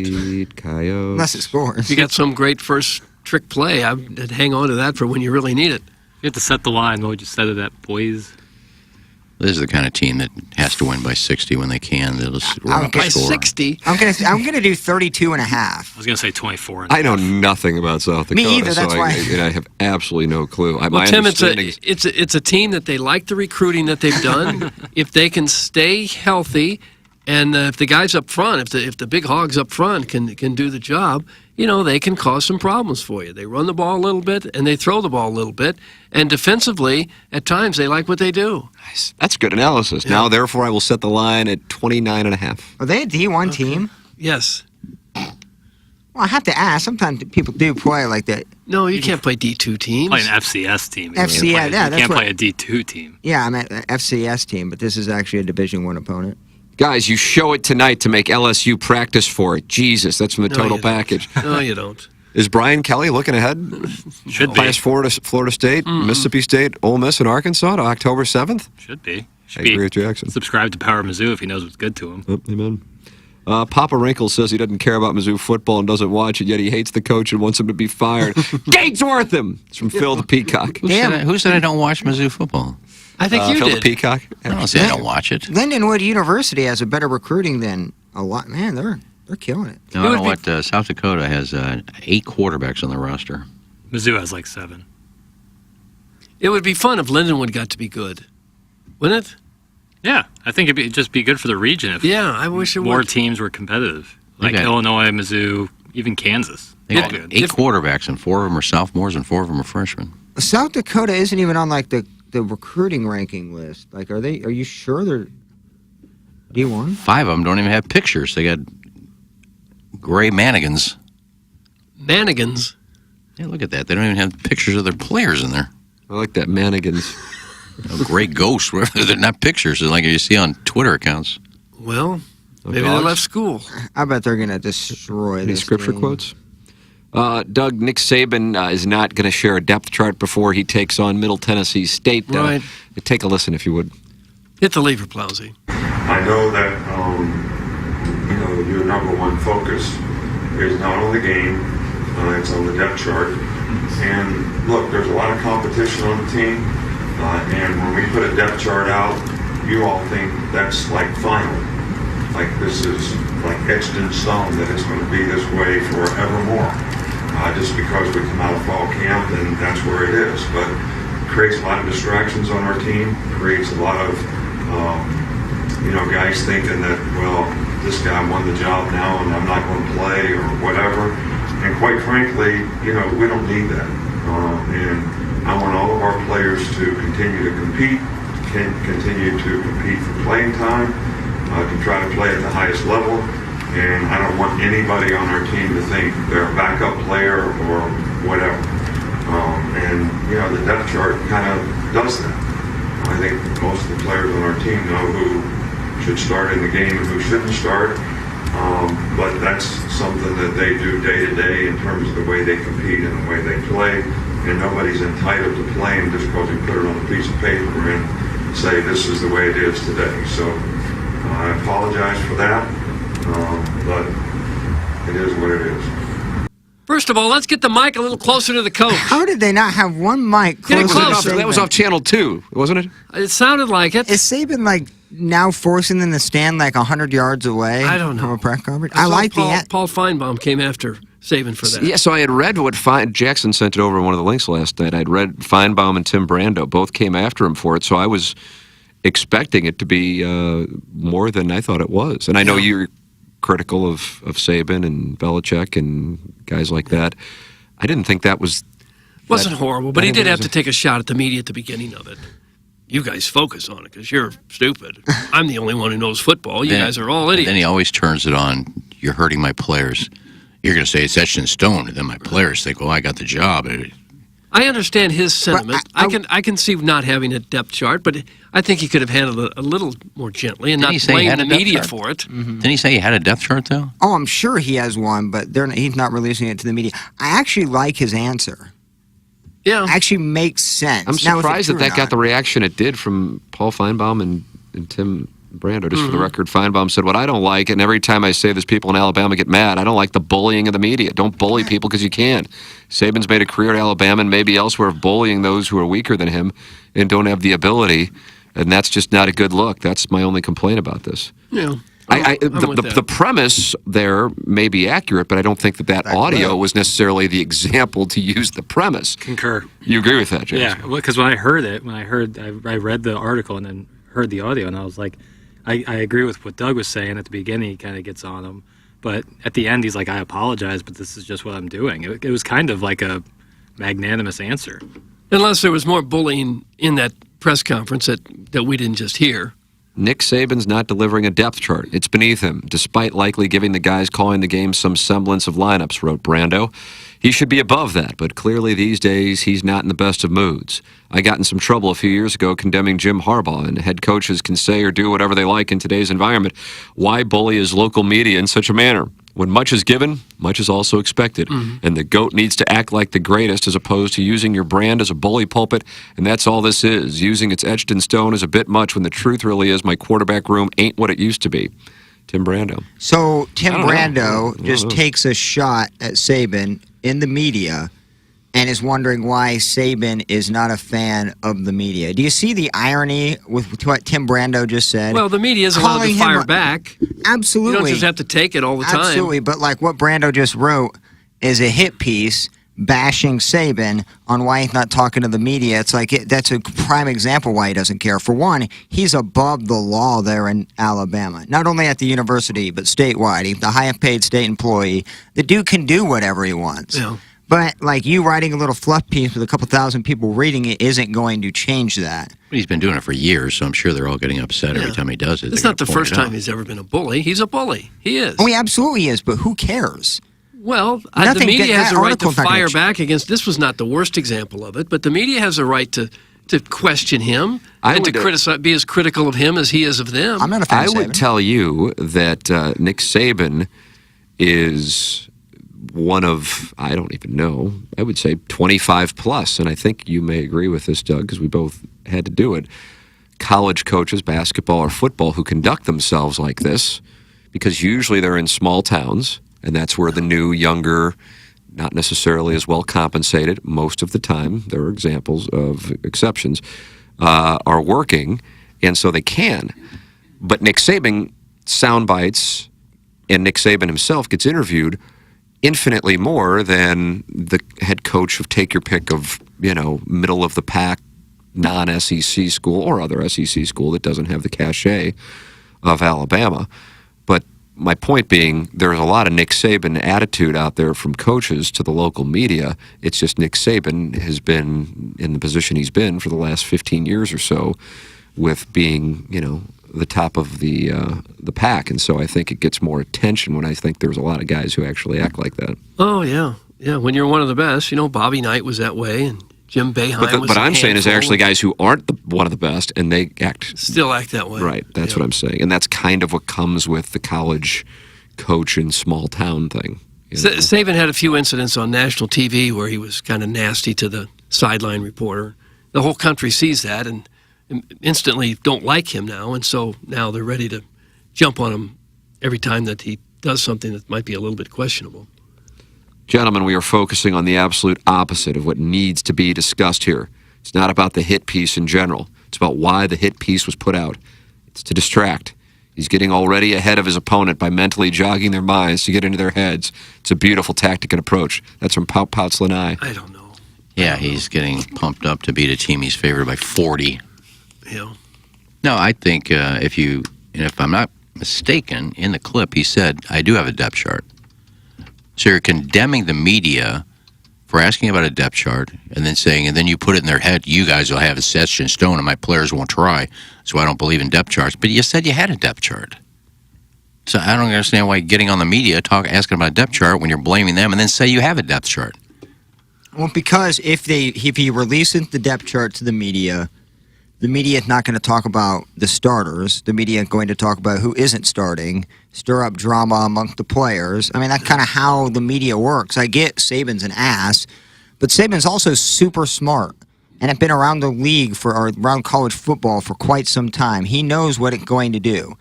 The kids are going to read these articles about how, much better player X is than player Y, and then you get to the transfer thing, thoughts in their head, and then they don't practice and they hardly want to play. It's a trickle-down effect. All right, I'll stand down if you're right. I may not be. No, but if he has a depth chart and just doesn't show it to the players. That's what I think. Then I understand it. Then I don't think the players know. So if he just has a depth chart for him and his coaches and the players don't see it, then I get what he's saying. Sit this one out, Ken. Oh. The adults are talking sports. That's from the Manigan. Well, if you don't understand what I'm talking about, then you're an idiot. When your local media is a bunch of submissive John Talties, that leads to media bullying. It also can lead to some good shower sex and some Alan Dadeville. Doesn't lead to that. Talty doesn't care either way as Saban's releasing the depth chart. He may have... He got his fluff piece already ready. Saban may use the old bunker mentality where it's us against the world. And Kirby Smart said everybody was doubting him last year, even though they were picked to be number everybody one. outside this locker room hates you. They're all coming to get you, including the media. They're all bad. It's us against everyone else. That's a way to pump up your team if it needs pumping up. But, I don't believe him in that locker room in Georgia said, what, we're underdogs? Nobody's believing us? We're the number one team in the country. I would imagine wasn't down there 28 there in Alabama, 5-stars still left on that Georgia team that nobody... Yeah, nobody thought they could do a darn thing. I imagine Alabama gets nothing but glowing press reports about their football team, and that's been the case for 15 years or so. Can you imagine anyone being really critical of Alabama football, working in the Alabama media? But you can't be, because then you have zero access, and then there's no stories to be written because you can't talk to the coaches. You can't. You're just a. Well, how would you be constantly critical over something that's had just amazing success? Well, here's what Larry Thornton says, Doug, and as you know, I'm a Larry Thornton lemming. Reality is setting in at Alabama. His offensive line is subpar, and so is his quarterback. He is no longer the king of college football. That title's in Athens, Georgia, and he knows it. That's from Larry Thornton. That's not even close to true, right? Like we're not. I don't know. We're not Georgia's counting won 2 in a row. We haven't seen somebody win 3 in a row since the 1930s. Is that correct? Is my nurse checked on that? I don't know the years. So we're Tim. counting Coolidge, Hoover. Coolidge, Hoover. In the 30s? Coolidge was gone by the 30s.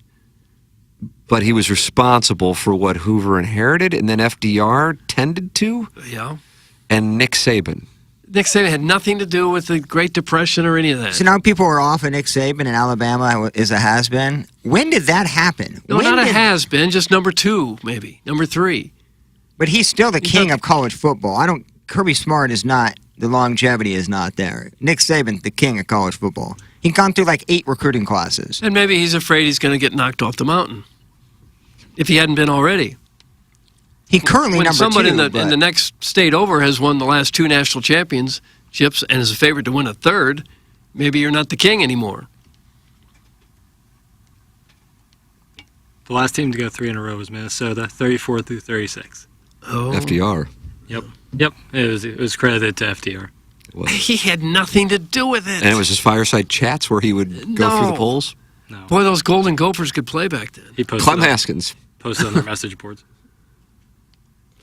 Doug, college football playoff championship odds.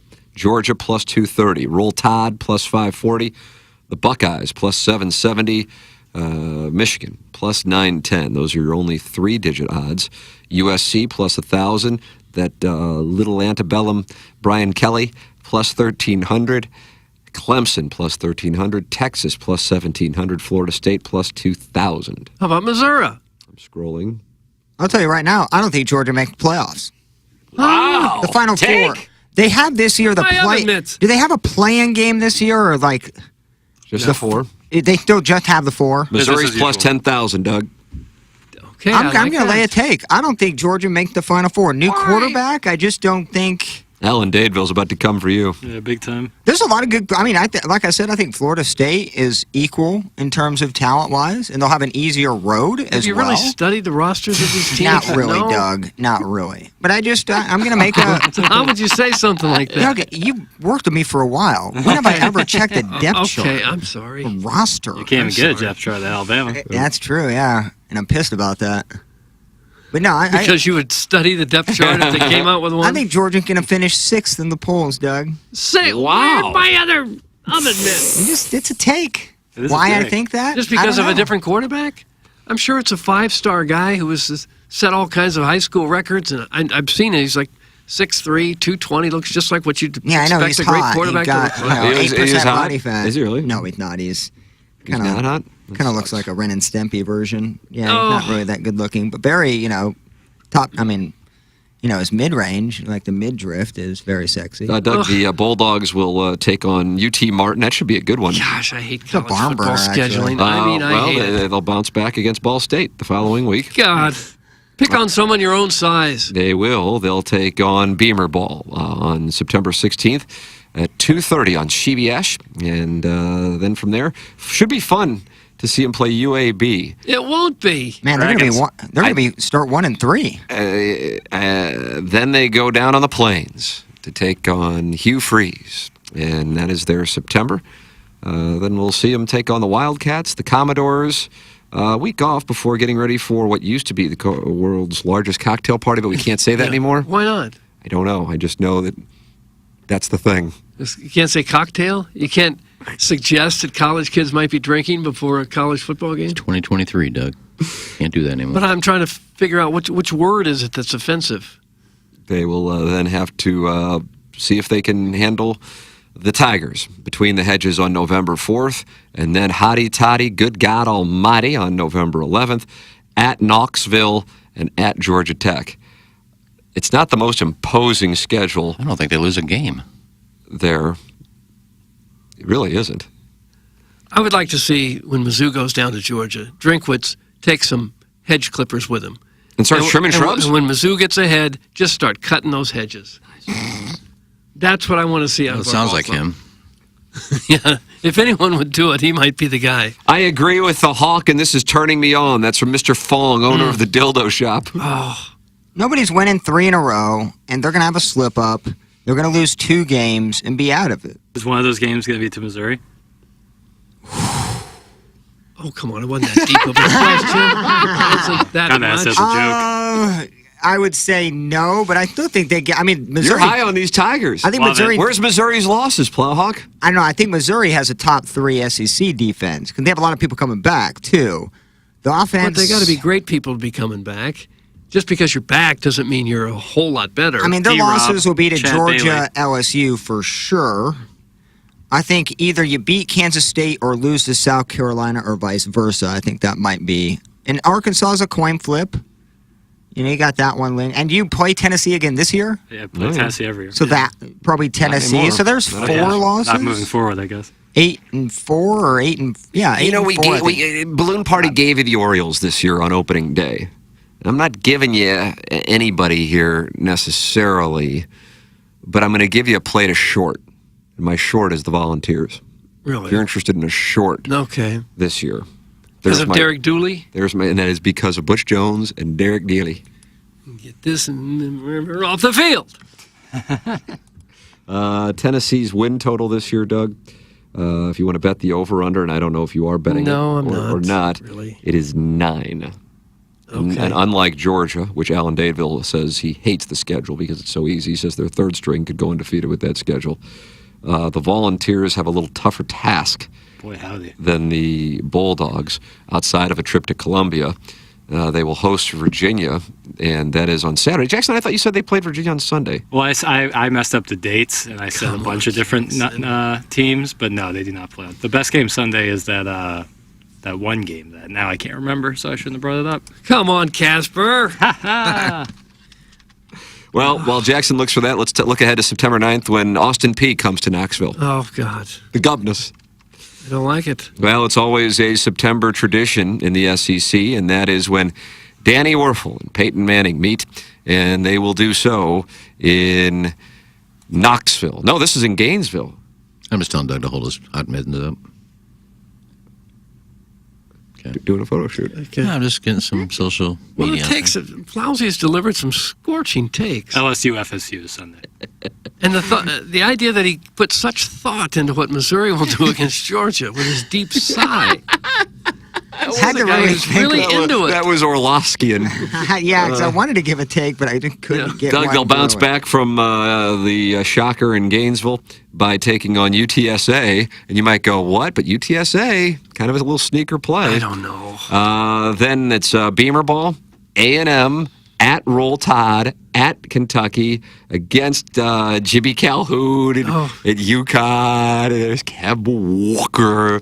And then they have to head to Columbia and host Georgia, and they wrap it up with the Commodores. So when you look at those games, realistically, I know that there aren't high expectations for Florida, but still it's a trip to Gainesville. There's no Hendon Hooker this year. South Carolina, A&M, at Alabama, at Kentucky, at Missouri, and at home against Georgia. That's why I'm saying 9's going to be a large number for them to go over. Is this the year that Missouri had? I think they beat Tennessee's win total or tie it. You think, right? Wow, look at you. That's a good question. What do you think about that? If not, Guy, you are bullish. I guess I'm a little down on the SEC at the bottom tier of it. I just think that Arkansas game. That's going to be that one to where, is it going to be 8? Is it going to be 9? I think that 9 wins for Mizzou this year? I think you're definitely going to lose to Georgia, LSU for sure. Those are 2 guarantees. They don't have their defense against the spread offense of Tennessee did not work out well. No. So that's a game to where even if Tennessee's down, that'd be a tough battle. Mm-hmm. So I think if you can get to 8, win your bowl game, get to 9, I think Drake might Well, you got him at salvage 9 another now? year or 2. With the bowl win, yeah. With a bowl win. We can only speak in the regular season. Yeah, That's 8 Las wins Vegas. in the 8. I think 8. Florida's got a brutal schedule. They start off this week at Utah, which is ranked 14th. They also host Tennessee in September and at Kentucky in September. That's all to start. And they're at South Carolina, at home against Georgia in October, against Arkansas, at LSU, at Missouri, and at home against Florida State in November. Well, kudos to them for playing a legitimate schedule. They play Florida State every year, and they're opening up with Utah. And Now, they Utah's also a have legitimate McNeese team. and Charlotte. Well, Now, I may be wrong on this in terms of how easy Missouri's schedule is compared to years past, wouldn't this be a prime? I think it's easy to start. It gets rough after the month of September. That's why I don't. It should be at a minute. I mean, if Eli Drinkwitz in Missouri is 3-2 after September, they're going to really have a situation on their hands in the back half of the schedule, and he's going to have a situation on his hands as far as his job. But if they are 4-1 going into LSU, then they can. Then 7 wins is in play. Who's that one loss? Got to Kansas State. They're that 10th. K-State, Memphis, Vanderbilt. I mean, I don't think you can put. I mean, certainly there's always a chance, but South Dakota, Middle Tennessee should not be in play. K-State being the most likely. Memphis and Vanderbilt. They're not going to get much attention, but that's why those aren't sure things if you're Missouri. That's why your bet is so good over 6 or 6.5. Even if they slip up in one of those games, they should be 4-1. They could very easily be 5-0 going into the meat of the schedule. And you only got to win 2 of those games to win your bet. That's why I think that's a lock. Larry Thornton has released his play. What's his play? My prediction is Mizzou wins a big one. No one has them winning, but also drops a game we thought they should have been a win. 7-5. The big win is Drink's marquee win, and he returns for another season. Rinse and repeat. Doesn't sound like he's excited about it, but that's Larry Thornton's thoughts. But I don't get the Sam Horn. Like, the reason I bring up the schedule, I don't get why you would start Sam Horn, especially if you're Drinkwitz. This is, the make or break year for you. I know you're extended till 2026. I don't think he said he's going to start him. No, I'm talking about the fan base that, is anti-Brady Cook and wants Sam Horn to be the guy. With that easy of a schedule and the need at least win 7 or 8 games, starting somebody who has 2 total pass attempts does nothing to your job security at all. You know what I mean? Like, I think Brady Cook gives you the best chance to save your job.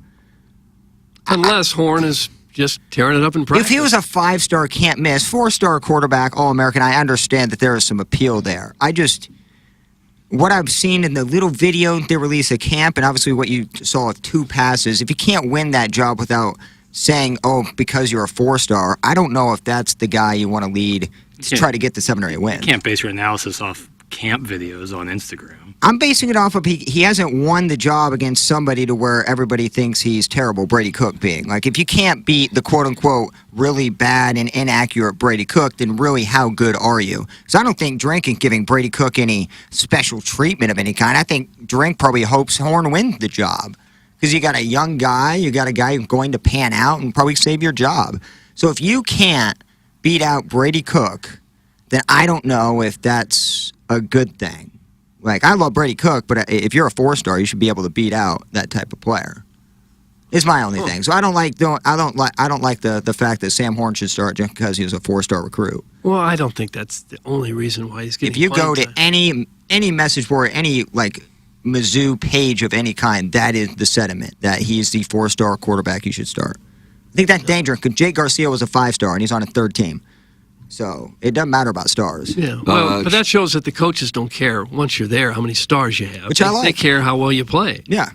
Chuck and the Chuck has just sent in his picks. Doug, do you want to hear? We've been waiting. Are we just getting picks now? We don't need your picks. Random. We don't need them. He's got him undefeated going into Brian Kelly. Then losing to LSU, losing in Lexington, winning against Beamer Ball, losing against Georgia, losing against Tennessee, and winning against the Gators and Woo Pig Suey. And Doug, that would get them to 8 wins. Well, thank God we got his picks in. I think that's almost my exact one. But I think they beat Kentucky and lose to Arkansas. I think he just flipped a game. Okay. But I think that's an accurate I think that's accurate of what the Mizzou football season could look like. When they run onto the field and that's beating tonight, the Gators. There's some significant program type wins there along in that season. When they run onto the field tonight to open the season, and all 80 some odd members of the team run on, I would like to see Drinkwitz drive onto the field in a semi-tractor trailer, throwing NIL money out the window. And then they take an hour after that to redo the field because there's tire marks out there. But we've set the stage. This is who we are now. Didn't you say that he would be in a little fez hat? The Shriner's car. Shriner. I think that would be way funnier. Mm-hmm. And he's not in the back; he's leading the charge. Every now and then, going up on 2 wheels. You see the guys like link arms and all this. I'd rather see him in a tiger outfit in a hot air balloon, just dropping cash down to the crowd. I love and all of those. I'm sure he'll have some interesting intros this year.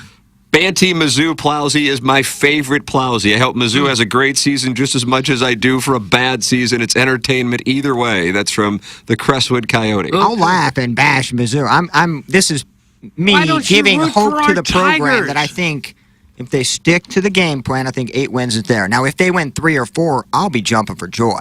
But if they win 8, I think I'll pat myself on the back as well. So I think it's a win-win for me. We'll just see how it all plays out. Nice to set it up that way. Some world-class hedging. It's a win-win for anybody who heads over to Glenn Betts and sees what's doing there, Doug. It's on Manchester. What is that, about a half mile east of I-270? Manchester and Bope. Yeah. In that nape of the woods, Right. neck of the way. What are you doing here? It's Glenn Betts Jewelers. I passed by there Saturday. I should have stopped in and said hi. Hi, Craig. Hi, David. Should have. They were all there, and I'm sure Missy was probably there on Saturday. Doug, was Missy there? I don't know. I wasn't I there. didn't get the schedule emailed.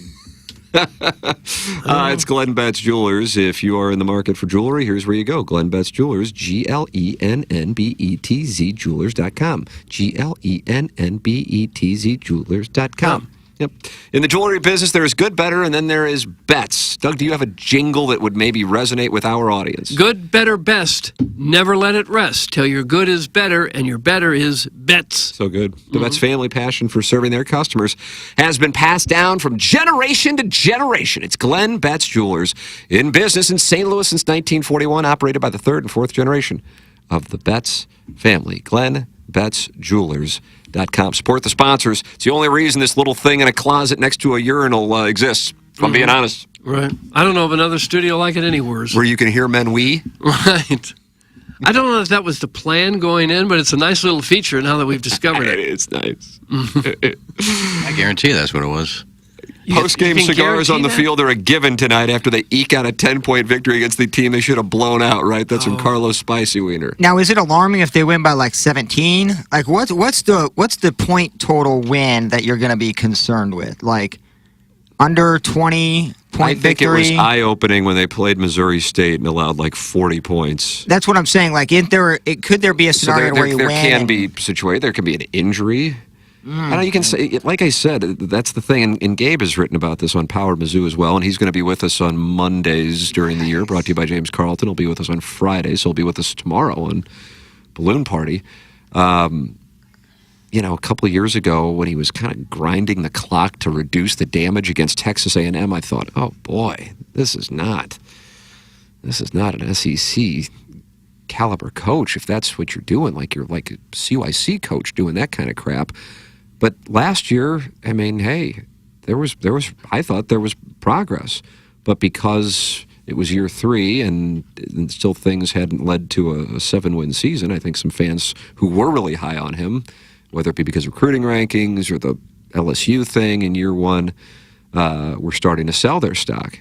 But from my standpoint, I saw progress last year.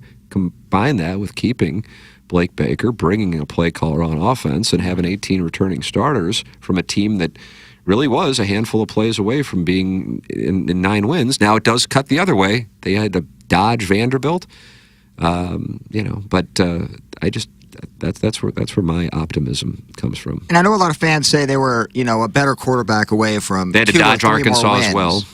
Yes. I think they were an offensive coordinator away from 2 or 3 more wins. Like, I actually think it's a smart idea for Drink to give up the play call.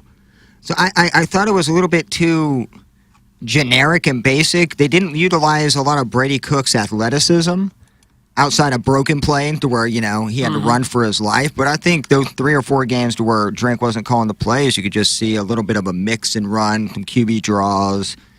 So for Missouri, I'd be very thankful that Drink just recruiting and doing his cigar smoking. Because having an offensive coordinator will help out a lot. For reference, when Mizzou opened the season 2021, they defeated the Central Michigan Chippewas 34-24. Is that Jim McElwain? See, that's concerning. Wouldn't that be concerning? 100% it was. That was the year they got, that was the A&M year, right? It had to be, I think.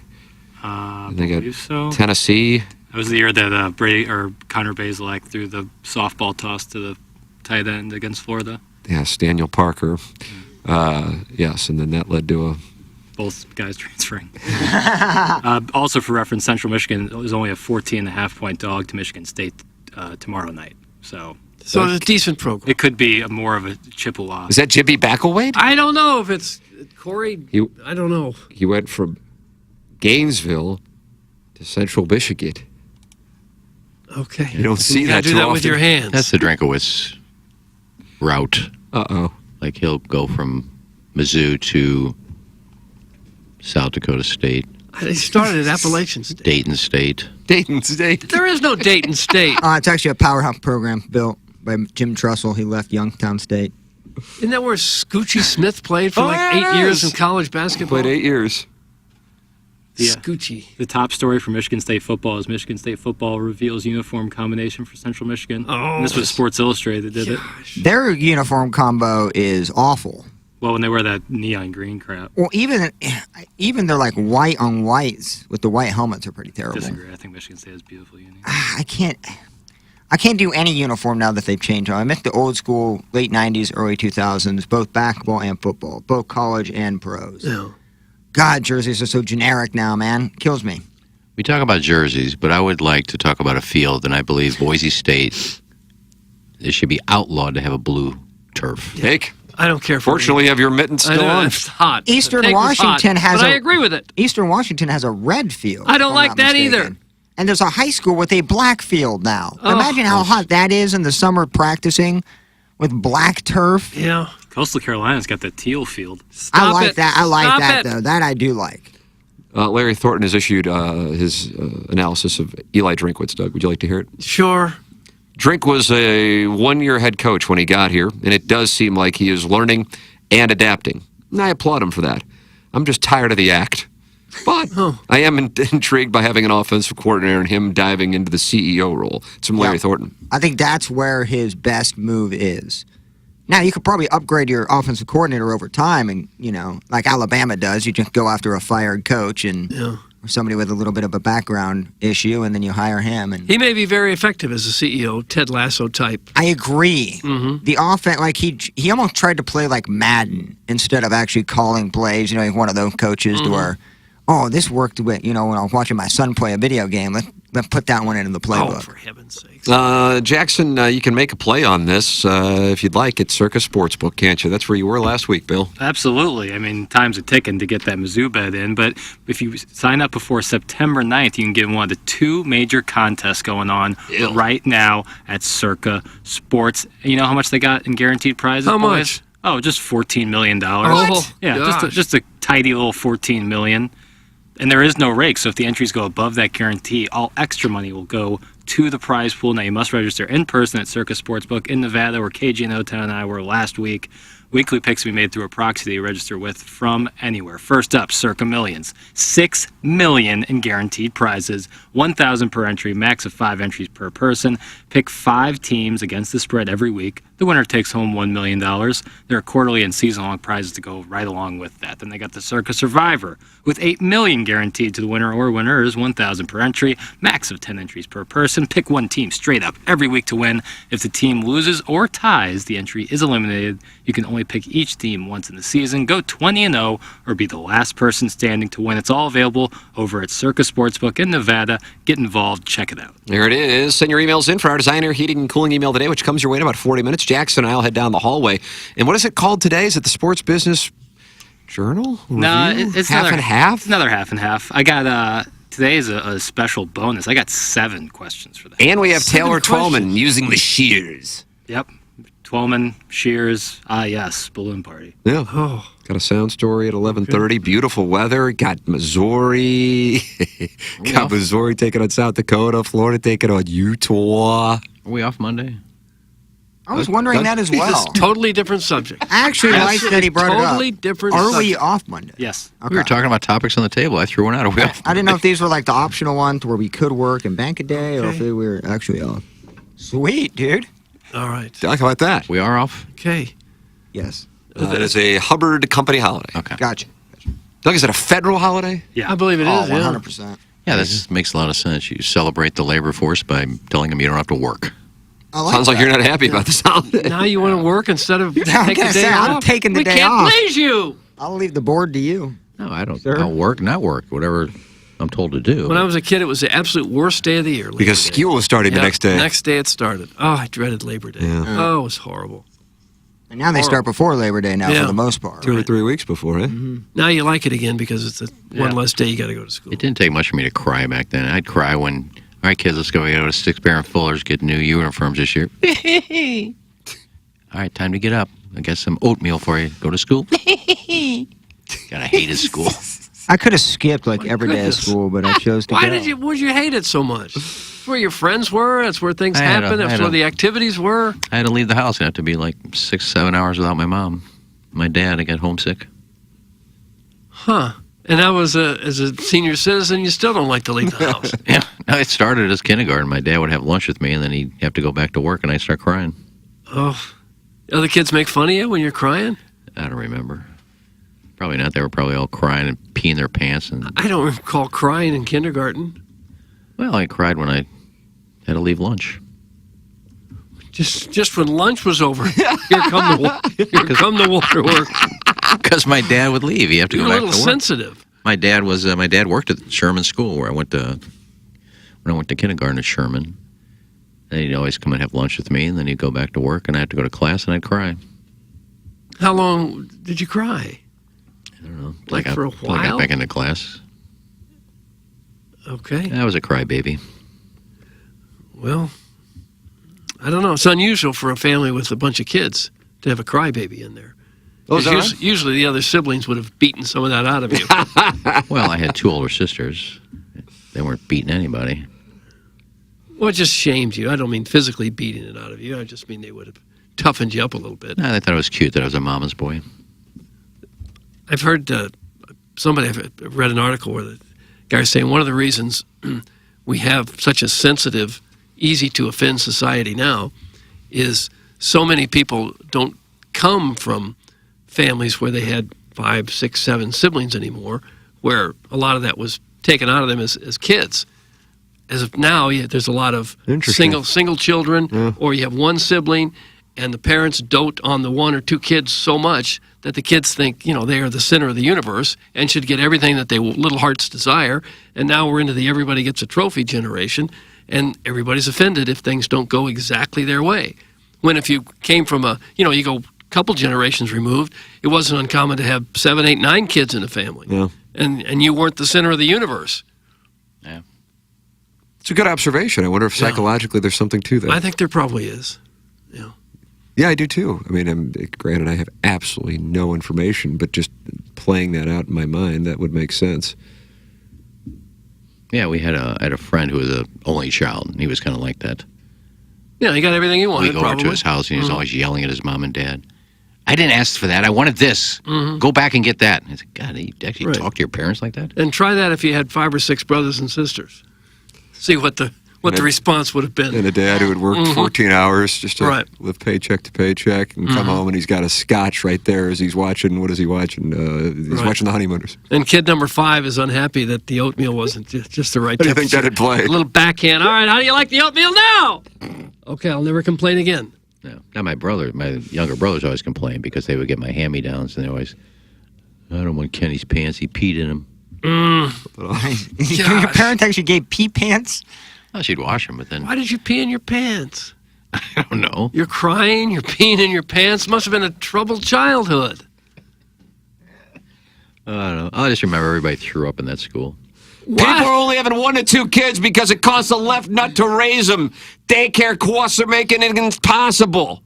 Yeah, that's true too. That's what Jackson's loan. For whatever the reason is, that's true. It's much more expensive. People had 7, 8 kids during the Depression. Dude, they did. My sister... Before birth control, too, though, one should point out. And the prevalence of anal. Yeah, Montana you have to nanny. work that You have to way. nanny share in Montana. My sister make great money. Obviously, they're very well off, and she has to nanny share, meaning like somebody actually literally quit their like executive marketing job to nanny, and that she makes Is that right? She makes twice as much money doing that. Doug, let's go be nannies in Take Montana. 4 or 5 I could do kids. that. All of them pay $1,200, $1,500 a week. Boom. She got that Simpsons money. What's she doing working? Oh, she loves working, man. She's great. She's the only speech pathologist in the area, so she has to do a lot of traveling. So you can make $5,000 a week or so by nannying 3 or 4 kids? Easy. I do that. That's why, I mean, this lady had a 6-figure job that she quit in 1 second and done this for a couple years now. A 6-figure job is $2,000 a week. Because it's so if you can make $5,000 a week? Yeah, it's like there's like a 2-year wait for any daycare service in Dara, Montana. At least in like that Bozeman area. Now I'm not talking like the outskirts or whatever. Well, why don't we move up there, run a little daycare, and do a real radio show? Absolutely could. Yes, we could. Isn't that wild? You think anyone would trust us with their children? So I would agree. I don't have kids, but I've heard that, the daycare aspect of, I mean, that's a huge process. And if you find one you like, you got to hold on to it if it's like a landlord. You want to keep that relationship Right. going. People do at that all with costs. babysitters here. Oh, for sure. You don't tell anyone. If you get a really good babysitter, you mention it to no one. That is the truth. It's amazing. I just put a sign on my door. We'll pay you up front. My apartment. Iggy's Tropical Forest Daycare. You come in, there's got like 5 or 6 bobbleheads they can play with. Your first customer will probably be the SWAT team. There you go. Sit out in the breezeway and have a sandwich. There's probably some kids there at the apartment complex that you could nanny. Easily. Nope. Man, yeah. No kids. Chip balls in the yard, make them go get it, like fetch. Yeah, not one kid in my building. Really? None? No. Huh, that's unusual. Well, there's nothing available now. There's 25 people moved into 5 apartments. Quite often people who live in apartments are younger and tend to have younger kids. I have a beef with people who have infant children that live in apartments that complain about little things. Like your kid's crying at all hours of the night. I'm not saying anything, but if I'm a little loud, they're like, you're waking up my baby. It's like, I had to do it one time. I go, no offense. You're in an 800 square foot apartment. You guys are married and you have a kid and, you're renting an apartment in an apartment complex. Like, I think you guys have a problem. Not with me, but maybe with your situation. So stop complaining, man. You're in a complex. Yeah. Sometimes it's tough. Now, if they're using your stuff and certainly doing all that, like the Iggy situation, certainly you complain. It's different, yeah. If you're going to complain about noise when your baby's up at 3 in the morning, and I'm not saying anything about that. Right. I have an issue. But when you have a difficult baby and it's hard to get them to go to sleep, once they're asleep, you want the whole world to be quiet. No, I get that too. I understand that, but I can't be on a baby's schedule. No. If it's not my own, Right. You can send your emails in. A lot of topics covered here in this 8 o'clock hour. Had a big 7 o'clock hour as well. The morning after at InsideSTL.com. Brought to you by Design Air Heating and Cooling. Online at DesignAirService.com. The official HVAC provider of TMA and the Tim McKernan Show. Send your questions in and erotic stories, really, for QFTA. T. McKernan at InsideSTL.com. Balloon party at 10 o'clock. Big 7-question, half and half. And Taylor Twellman talking about the Dogs' win last night against Dallas. What else we got going on? We got a meeting at 11, Doug, and then we got a sound story at 11:30. I got to be back home at 3:45. My 6-year-old has a doctor's appointment. Then we got Missouri at 7. Got Florida and Utah at 7. Is Florida and Utah at 7 as well? That's only 6:30, I think. Oh, is that right? I think it's 6:30, Tim. Confirming it's 7 o'clock. It is 7 o'clock. And then Eloise's Instagram. I guess that's kind of my day. No. I don't know. Mizzou on ESPN? SEC Network. SEC Network. Of course they are. Couldn't make the big boy network. Well, I think I can get South there. Dakota. You think they were going to get the big boy? I thought they were going to be a CBS. How many I thought games they were there gonna are? bump the Brad voice. Nessler and Gary Danielson. Tim, Plowboy, and Ken are playing on their phones during the show. It's from Harrison's brother Master. He's like the school narc. Paddling on them. Nah. Cut that off. You think I care? Hey, teacher, he's playing on his phone. Nah. You got in trouble. I love how you can immediately point out who you would never hang out with in your entire life, and that's definitely one of them. Oh. Consider these I don't boys even- ignited. What do you consider need to playing meet on them. the phone? You consider maybe I looked up Mizzou's schedule. I was on Twitter. Of course, now I got a neighbor, and I got.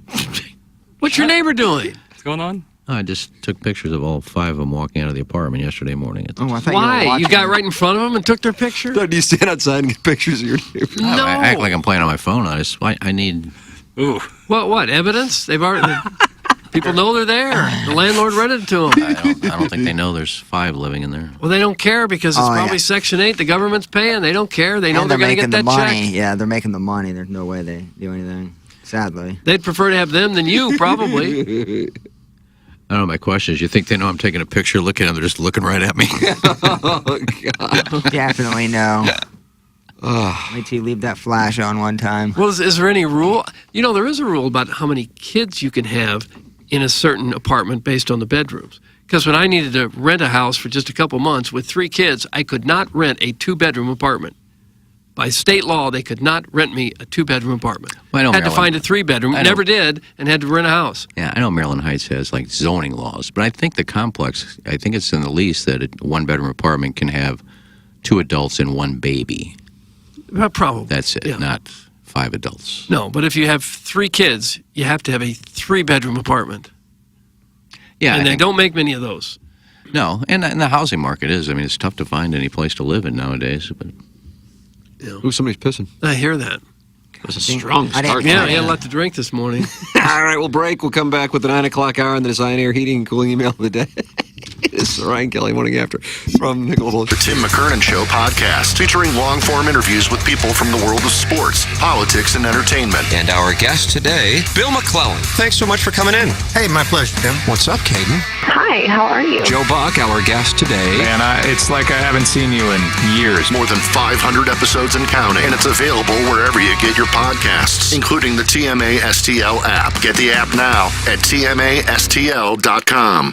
Biggie's Restaurant and Bar has been a staple of the community for over 30 years and is serving your favorites like the steak sandwich, waffle fries, and so much more. It's not just the food that's rocking. With a full bar and patio, Biggie's is the perfect spot for lunch, dinner, and a little laughter. Biggie's original hours are back. Open 11 a.m. till midnight, Wednesday, Thursday, and Sunday. And 11 a.m. till 1 a.m. on Friday and Saturday. Check out the full menu at biggiesrestaurant.com and stop in today. Hi, I'm Ryan Kelly with thehomeloanexpert.com. If you're like most folks, you probably added some credit card debt over the summer. Vacations, projects around the house, heck, just living costs an arm and a leg these days. Have you thought about a cash out refinance? Maybe you think that mortgage rates are too high. Take a look at those credit cards. Most of them are in the 20% range. With a cash out refinance, you can pay off your credit cards, save hundreds of dollars a month, and when mortgage interest rates come down, we will refinance your loan with no lender fees to save you even more money. And it doesn't stop there. If you're thinking about buying a new home, we've got you covered. Don't let today's mortgage rates be the reason that you don't make the move. Home prices have really started to come down, and there's some great deals out there. We already have some of the lowest rates in town, and when they drop, we will refinance your loan with no lender fees to get that payment nice and low. Get all your questions answered and get started on your new life today. TheHomeLoanExpert.com. The Home Loan Expert LLC, NMLS number 1326241.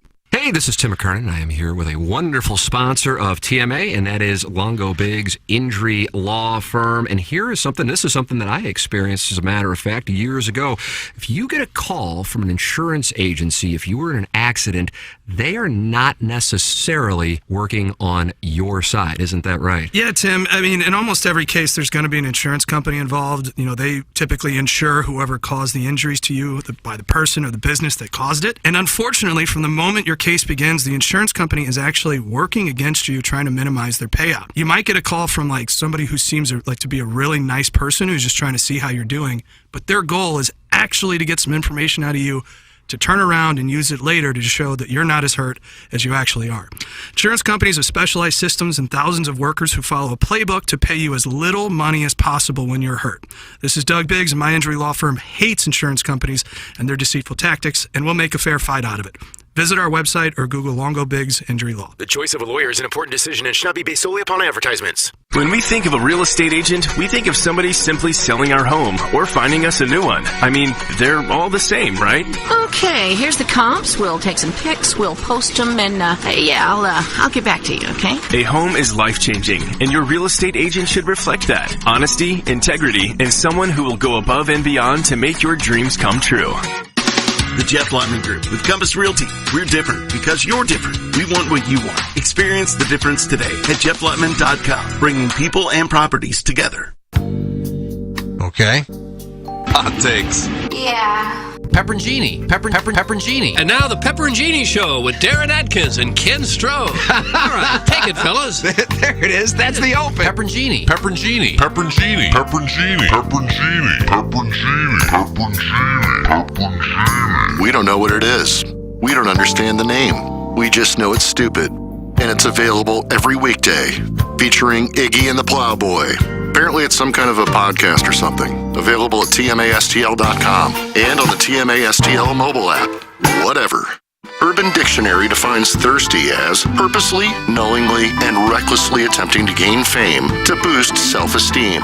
So, are you thirsty? Well, TMA has you covered. Become a part of the 2023 TMA Listener of the Month Club. You nominate yourself for a monthly award. And if you win, you get recognition and stuff to help you satisfy that insatiable thirst. We're talking January, February, March, April, May, June, July, August, September, October, November, etc. Go to TMASTL.com or the TMA app. Give us your name, a photo, and other pertinent information. Tell us why you deserve to be TMA Listener of the Month. And if you don't want to use your real name or photo, we don't really care. The TMA Listener of the Month. Get recognized just for being you or fake you or whatever. Quenched by Milagro Tequila. Welcome to the brighter side of tequila with Milagro in the morning after on KPNT HD2. Do you want to support the EDF Group as a sponsor of TMA? Well, it's real simple. Do you have a fire extinguisher where you work? The answer is yes, you certainly do. So, please email the EDF Group at fire@theedfgroup.com so a technician can come out and explain to your team how the EDF Group can save your company money. Again, that email address is fire@theedfgroup.com. The EDF Group is hot and will prevent your facility from having hot fires. Experience the EDF Group difference. Learn more at theedfgroup.com. Illinois Recovery Center is the new premier inpatient substance abuse facility in Swansea, Illinois. When it comes to the disease of addiction, getting help should not be as difficult as it currently is. The Illinois Recovery Center's mission is to be the receiving hand in the community when someone seeks help. The IRC delivers a comprehensive system of care that welcomes both the individual struggling and family alike. If you or someone you know wants to learn about the Illinois Recovery Center, please call 888-472-9559 or email info@illinoisrecoverycenter.com. The biggest pro football contests in Vegas are back, and bigger than ever with $14 million in guaranteed prizes only at Circus Sports. Enter in Nevada, play from anywhere, 2 ways to win and no rake. Play Circa Million, make 5 picks against the spread each week with quarterly and full season payouts, or join Circus Survivor, where you select one team each week straight up. Last the longest to win it all. $14 million in guaranteed prizes. Visit circusports.com for details. Hey, if you like the morning after, check out Balloon Party on 101 ESPN. HD1, by the way. It's sports talk with Tim McKernan and Action Jackson from 10 a.m. to 11 a.m. each weekday, right after the morning after. It's the worst named show in the history of radio, but the content's pretty good, so check it out on 101 ESPN or get the podcast on the TMA app. You're hearing TMA all day on KPNT HD2, Collinsville, St. Louis, featuring the Ryan Kelly Morning After, live from 7 a.m. to 10 a.m. Then a full show replay from 10 a.m. to 1 p.m., followed by the best of TMA from 1 p.m. to 7 p.m., and another same-day replay starting at 10 p.m. Find the full schedule at TMASTL.com. Brought to you by Ryan Kelly at thehomeloanexpert.com, the most efficient mortgage process you'll ever experience. I mean, what the hell is going on? The Ryan Kelly Morning After. KPNT FM, HD2. Collinsville, St. Louis.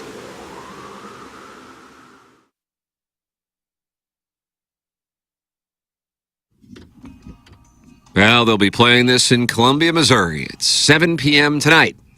The Tigers take the field. This is the song when they run on the field? Doug, they're on offense right now. Shh. Okay. Yep. Tiger rules. Blow, Johnny, blow. Mm. Fun.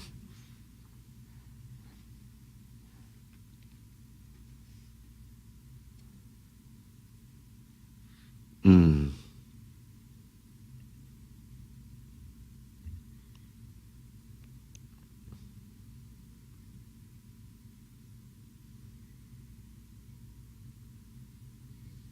Mm.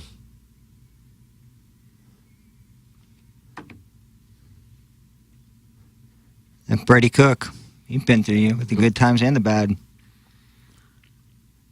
Always be right here to throw a pick. Sunny day. Coyotes are driving.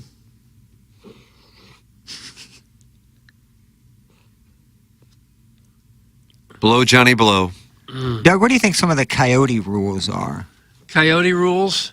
When the You think they're Coyotes have the ball, when the Coyotes get a first down, we all yell, "First down!" When the Coyotes get a sack, in unison, we yell, "Sack!" Make sure that blood donor check clears. That's rule number one and one only. And when the announcer says COY, you say OTES.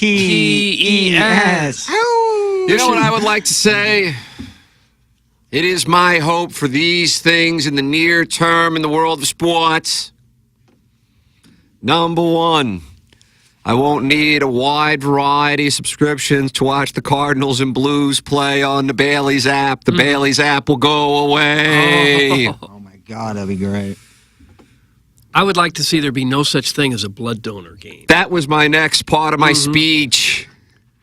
There's no point in it. There's no place for it in serious athletic competition. That going forward in the near future, because I do believe that college football is changing to something more similar to the NFL, perhaps breaking away from the NCAA, that if Missouri were opening the season, they would be opening the season against, like K-State, but then there would be another K-State coming next Saturday. Can you imagine? Like Kansas. They should open against Kansas. Well, they are playing Kansas and every they're playing year. Illinois here in the next few years. I hope that continues every year. So that is, and this is for everybody. This isn't like an anti-Missouri thing. I know everybody does it.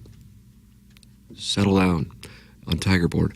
My premise just being, when these guys played in the 70s, I mean, you look at like the Missouri schedule, I don't know, you take your pick, really. It was any of them in the 70s, but this stuff didn't go on. And I don't know if it was Bill Snyder and then everybody copied it at K-State, and that really took a program that was, I don't know what you would draw the equivalent to, like a Vanderbilt or something. That's what Kansas State was in the 80s, and then he came along and then did this thing where they play these guys, and now everybody does this. Now, in fairness, they are playing more games now. It's more taxing, but yeah, you got the season starting, but it's almost like when the Cardinals start in mid-February against the Marlins. It counts, but it counts towards that hand job thing of getting 6 wins to go to a bowl. And then one of the things that I love that has happened is that the importance of bowls to the casual fan is absolutely, and to the players for that matter, gone. Guys don't play on them. Mm-hmm. And no, they don't care about them. It's there for gamblers and like that sliver of fans who are boosters who want to go. But back in the 80s, if you won a number of games, there were only a handful of bowls, and you also had to do it against a hell of a schedule. Mm-hmm. So yes, that was my second tenet of my hopes and dreams for the near term in the sports landscape's future. The high school equivalent would be varsity teams playing JV teams somewhere. I would like that. Because we need some wins, so we're ranked higher. I don't know if the money would work out, because this is obviously all about money in terms of college athletics. I would like to see a 10-game regular season where you just play maybe one out of conference, but mainly you just play your conference opponents, and then you have a 16-team playoff format that lasts 3 weeks or so. It starts at the beginning of December, ends, your national championship game can be on New Year's Day or New Year's Eve or, January 7th. I would like that to see the top 16 teams, maybe the first 2 ranked teams get a bye and the other, 14 or whatever play it out. I would like that way more than seeing 2 extra non-conference butt asses. That would be nice and tidy, but schools aren't going to give away home games and the millions that they make with each game. But you also, you make it on the back end with, playoff games. And not if you don't get in the playoffs, you wouldn't. Well, winning. You're not just going to be handed big, chunky, bulky checks all the time for getting your ass kicked. Not a blue blood. I'm talking. But if you're Missouri and you don't get in the playoffs, you're going to give up a couple games? You're already creating a 3 or 4 conference, super conference style college athletics. I don't see see why they would play so many out-of-conference games anyways because of how huge the conferences are. I think you could do it if you just have the conference champions make the conference championship really meaningful. And if you win your conference championship, you're in the playoffs. Not terrible. Then have a couple of wild card teams that maybe had great years but didn't quite win the conference championship, and everyone can see that they're one of the top teams. Make the conference play more important. So if you lose a non-conference game, it really doesn't matter. Don't you make money even if you don't make a bowl game? Isn't all the SEC money split up amongst all the teams? They all make money regardless. Yeah, Vanderbilt's making a ton of money. You know, every team like that makes money. But the massive amounts of greed involved is what's really, I think, destroying traditional rivalries and really messing up the whole landscape. USC and UCLA going to the Big Ten's absolutely ludicrous. It's completely ludicrous. And the greed is just unbelievable at this point. They showed the University of Arizona's new schedule, or I forgot, somebody's new schedule. It's insane, dude. It is literally, it's 5,000, 6,000 miles of just, and like Arizona? Oh, you're talking moving into the conference. They're going to Big 12, right? Arizona wants to be in the Big 12. Yeah, and they're going all the way from Tucson to West Virginia, like all the way up. It's like insanity. Yeah, I know.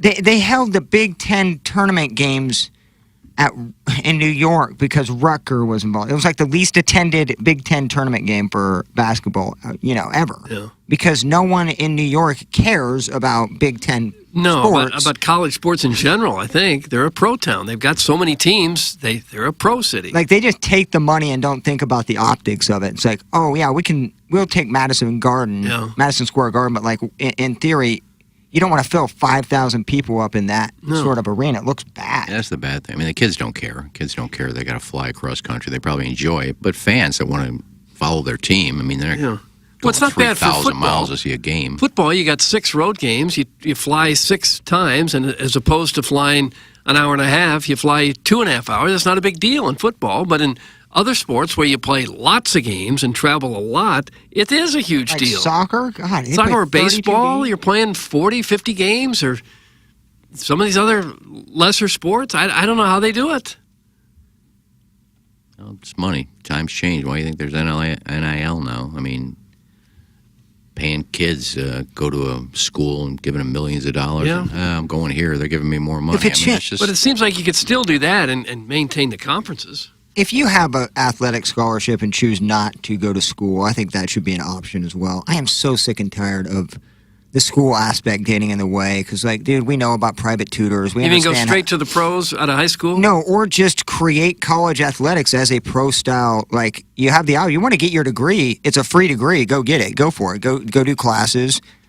But if you don't, you shouldn't have to. Just party for 4 years? Just party for 4 years and play football. That's what it is anyway. Can we just call it like we see it? There's a small chunk of the athlete that want to get a degree and will do things outside of sports. But Matt Leonard did. He could have went pro, and he was already graduated. He had another year. Yeah. I'm going back to college. I think big more man than on campus. I'm getting late every night. I think more than you suspect actually go to college, go to school. I get it, but you should have the option to not get penalized for not doing homework while you were having 8 hours a week of practice and film sessions in the weight room. And just, if you want to make it a pro style and make them make money, I love it. But just don't make them go to school. Not that big of a deal. How about high school? Should you have to go to high school? Well, Doug, now we're talking different, completely different. Like, yes, you should go to high school and get a high school degree. There's no option for a 14-year-old to go to the coal mines or something. Well, you're 18 by the time you're out. Well, then you have your high school diploma. I meant, like, going to high school and finishing it should be standard. Yeah. College athletics is a money grab, man. Oh, it definitely is. Don't make these kids go to Econ 1 right before a national championship game. Come on. A lot of them aren't taking Econ 1. Guns and butter. Yeah. But most of them don't go on to professional contracts. Most of them aren't professional athletes. A very small percentage get to play 3%. pro in anything. It's about 3%. So if you're so stupid as to be given a college scholarship and you don't take advantage of that and try to get a degree, then that's really on you. Yeah, but if you're given a couple $100,000 in NIL money for the 4 years you're there, you're without going to school, you already have a nest egg to invest. How many get that? I bet that's still a pretty small percentage getting $100,000. And I told you could have the option. You have the free college option too. If you want to go to classes and get your degree, go for it. Yeah, but if you give them an option, most of them aren't going to. Well, that's fine. Because But all yeah, they care, I mean, but- all the coaching care about is if you dress it up on Saturdays. It's not like they're looking at your GPA and going, "Man, I really hope he graduates this year." It's like no one that actually has any say cares about these players' education. I'm just calling it like I see it. They can fake it in those, stories and fluff pieces about their college athletes, and it's, student athlete, their students first. That's a joke. Well, it was a some joke of in the '80s, and it's even more of a joke Not now. all of them. There's a lot of people that play college sports that are really into their degree and know that this is not going to support them their whole lives. There's a I lot get of it, them. but that would be the same if it was optional as well. There would still be the people that want to get degree, go get degree. The There people are a that lot don't of- want to and don't care and want to There are a pursue. lot of coaches that really care about their kids and want to see them because they know that 99% of the kids they're coaching are going to have to do something after college football. They're going to have to get a job. They don't want to see their players don't know how to spell. I mean, there was a kid that came out of high school. I won't give a name. Came out of high school, went into college, and couldn't spell. Now you just want that kid, okay, come play football for us, and when you get done with here, you're going to get a job, and you can't write your name. No, they care about those kids. They want to see them do something after football.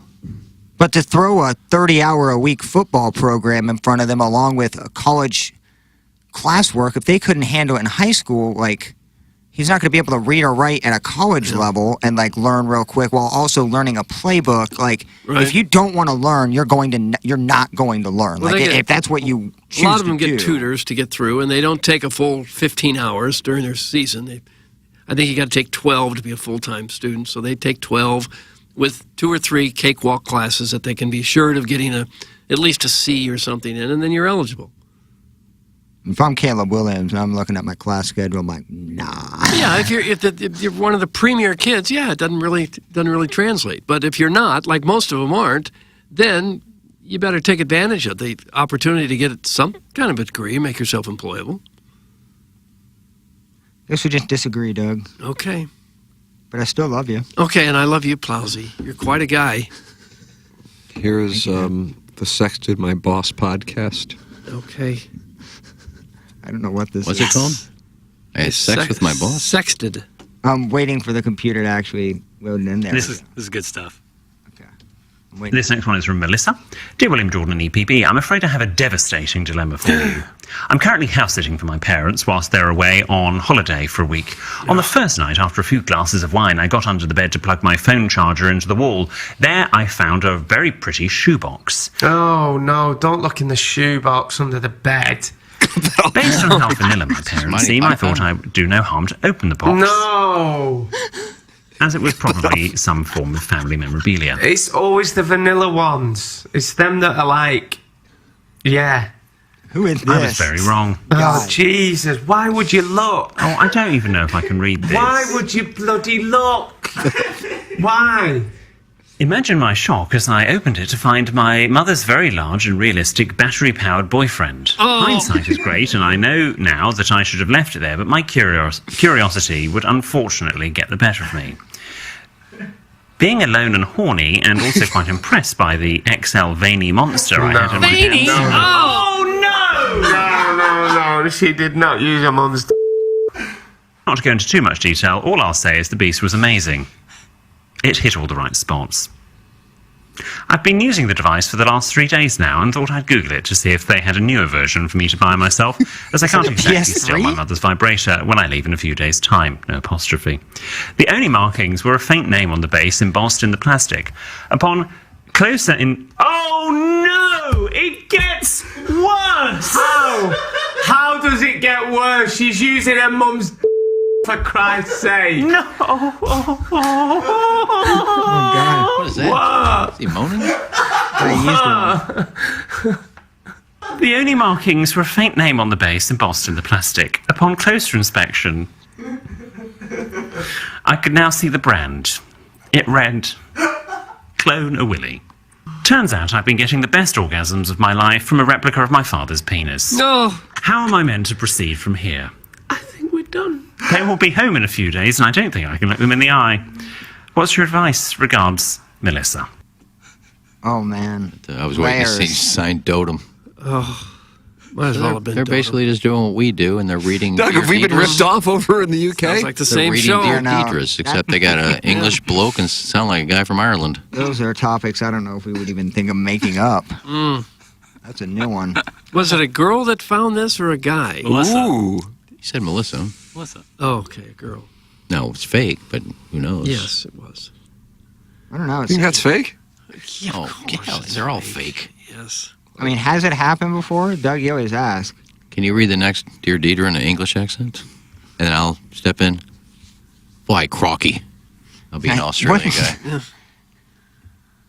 Oh, great. Yeah, I came across that, and I said, this right here is Yeah, they have to gold. grab some more of those. Your mom's, what was it? Electric friend? Boyfriend? And he Battery- said veiny. Battery powered Veiny. boyfriend. Battery powered The boyfriend. way the main host delivers it is what brought, because if just some American guys read that, it'd be of no interest to me. But the way he reads it so proper, Yeah, the accent. And is then the outstanding. Irish guy. No, don't open the box. Oh, Didn't sound no, Irish don't at look all. in the shoebox under the bed. Sounds like he's from Birmingham. Guys, it sounds like they have TMA across the pond now. That's from Marv and Flores. Based on how vanilla my parents seem, I thought I would do no harm to open the box. No. Guys, can my text name be Clone a Willie? That's from 618. No. No.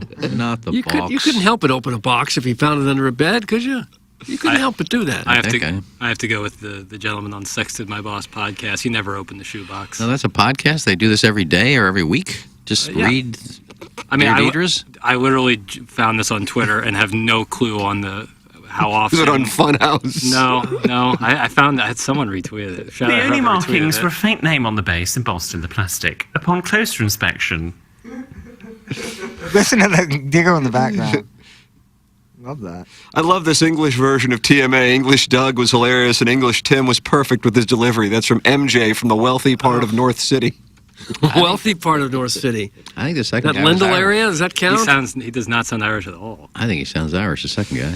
How does that sound Irish, you boob? That's from Chuck Talent, Charlie Talent. God. You don't think he sounds like Conor McGregor when he talks? No. I thought that was more British than Irish. Yeah. And I don't know if the British and Irish would work together, Doug. could- Still upset about the Troubles. They are? Yep. I couldn't tell. Oh, don't open the box. But I think when he got more language in there, more talking in there, he sounded Irish to me.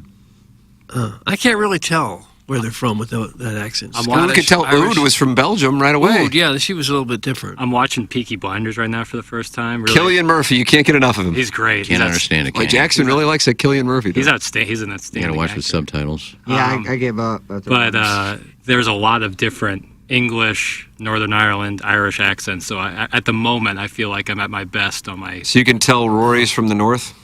Less so with that. Like modern, I feel like now modern, it's all kind of been, not all, but a little phased out, especially if you've lived in America for as long as Rory has. But yeah, I can pick up right now on British accents across the UK better than I ever have. I had to sign up for a new dental plan yesterday on the phone and was talking with, I guess she was from India maybe, and I could catch about every other word. I just could hardly, I am so bad at understanding English coming in a different accent. It was really hard to have a conversation.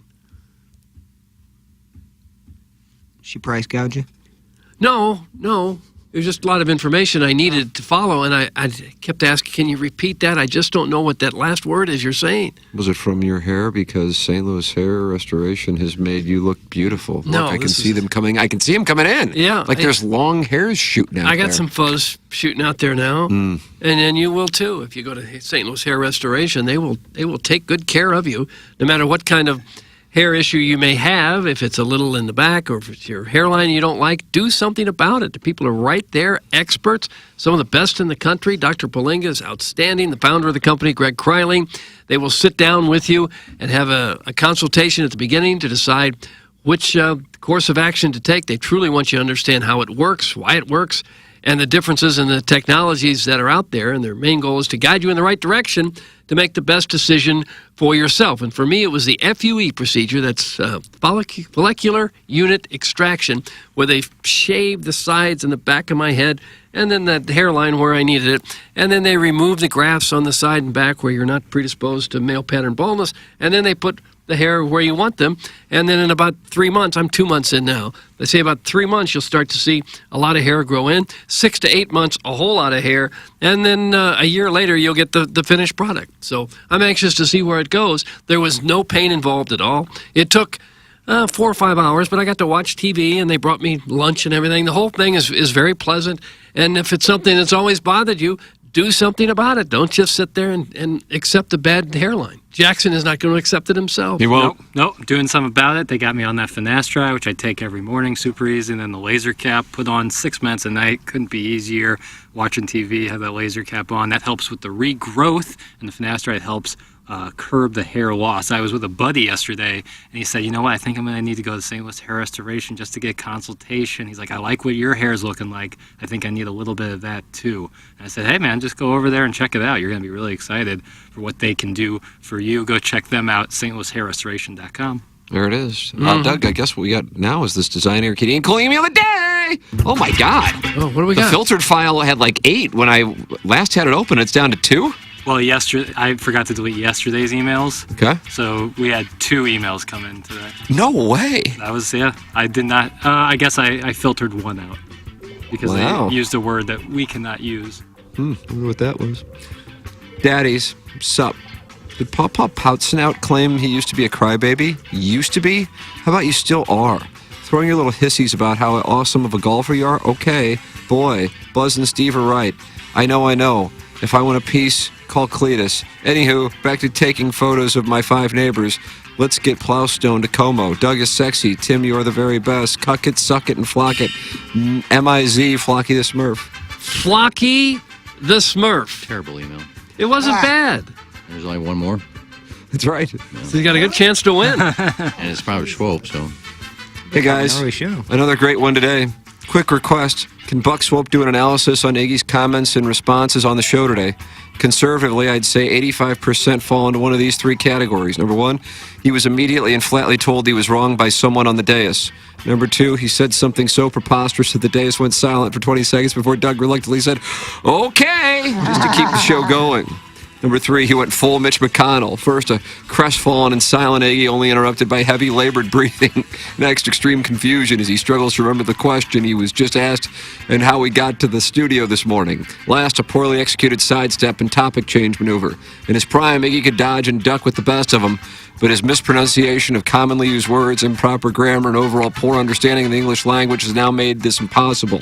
It's too late for the Gatesworth. It's time to put the old dog out to pasture. This is no way to live. Hugs and kisses for Doug. That's from South City Otis. South City Otis with a nice little email. That's what we have for the design, air, heating, and cooling. That really? Hold on a second. One just got entered in. No, if that's Swope coming in late, it doesn't count. Well, sure. I don't know. We need one. They're coming in fast and furious. Hey, guys, this is a last-minute email of the day entry. You're all great. That's from the Kansas City Gray section. Okay. He's in it. He's in the running. Now another one. City Gray section. I'd like to win, please, to help me get over the finish line. Tim is the best. Thank you for your consideration. Love TMA Walrus number 1. TMA Walrus number 1. Wow, late entries here, Doug. This is amazing. What's happening? Anything from Swope? I don't see anything from Swope. This is rare. This is super rare. I hope he's okay. I mean, every MLB team feel like had the day off today. I looked on my fantasy, and now I think our listener kind of took the same part. Well, everybody's tailgating in Columbia. That's right, yeah. Well, come on. Driving up there. Really? You're going? No, You're said going? that's what they're... No, I'd like to, but I got to work tomorrow. For sure you were heading out. It would be a fun time I to want go to up take there my today. son down there. I want to take my older son down there. It would be fun to drive up today, maybe eat dinner somewhere nice, tailgate before the game, watch the game, hit a bar afterwards, stay in a hotel there. Chase some ass. Well, no, those days are long gone. And then get up Friday about 10 or 11 and go home. That'd be a fun time. Yeah. I agree. I think I'd love the tailgate tonight. From a student's perspective, a Thursday night game is it's a new frontier. I can't imagine the tailgate's probably going to be awesome. And it's the first week of school, right? So like the weather's Fridays are glorious, and the weather's glorious. About the second or third week. Second, third week. So you don't have a lot of homework, or you're not stressed about school. You blow off Friday anyway in college. Yeah, I know. Friday doesn't exist. That is true. Thursday was a big night to howl in my day. I like that howl. I like that. Big night to howl. That's when Rick would come out Thursday night. Is that right? Oh, yeah. That was the biggest night at I was Western. Mr. Thursday. I mean, I just didn't go to class, period.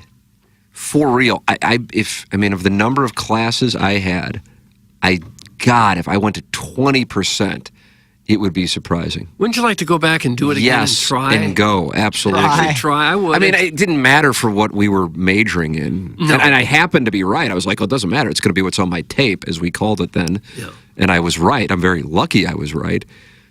But yeah, if I were pursuing a legitimate major, absolutely.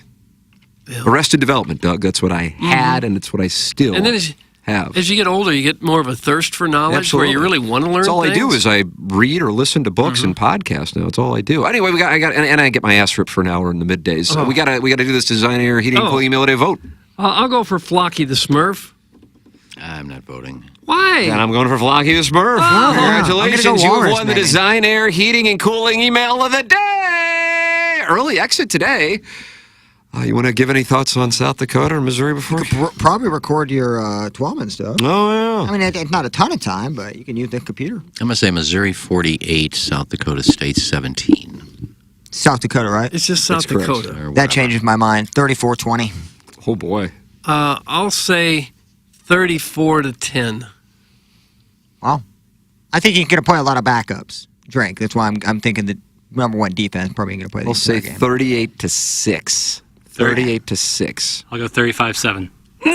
So I am expecting, I guess, a closer game than it's game one. You never know what can happen. No, you never do. I You bet never There's do. a what line team on coming. Bovada. That's right. Bovada's got a line for everything. Scores and odds, still nothing. And they have. Yeah, but Bovada's got a line for everything. They usually list Bovada as one of the. Oh, is that right? Yeah, they I'm surprised aggregate. there's not a number on it. I mean, if it's not out now, Jackson, I doubt it's going to be out, right? But to be fair, like a bunch of these bigger schools playing no names also don't have lines. Oh, yeah.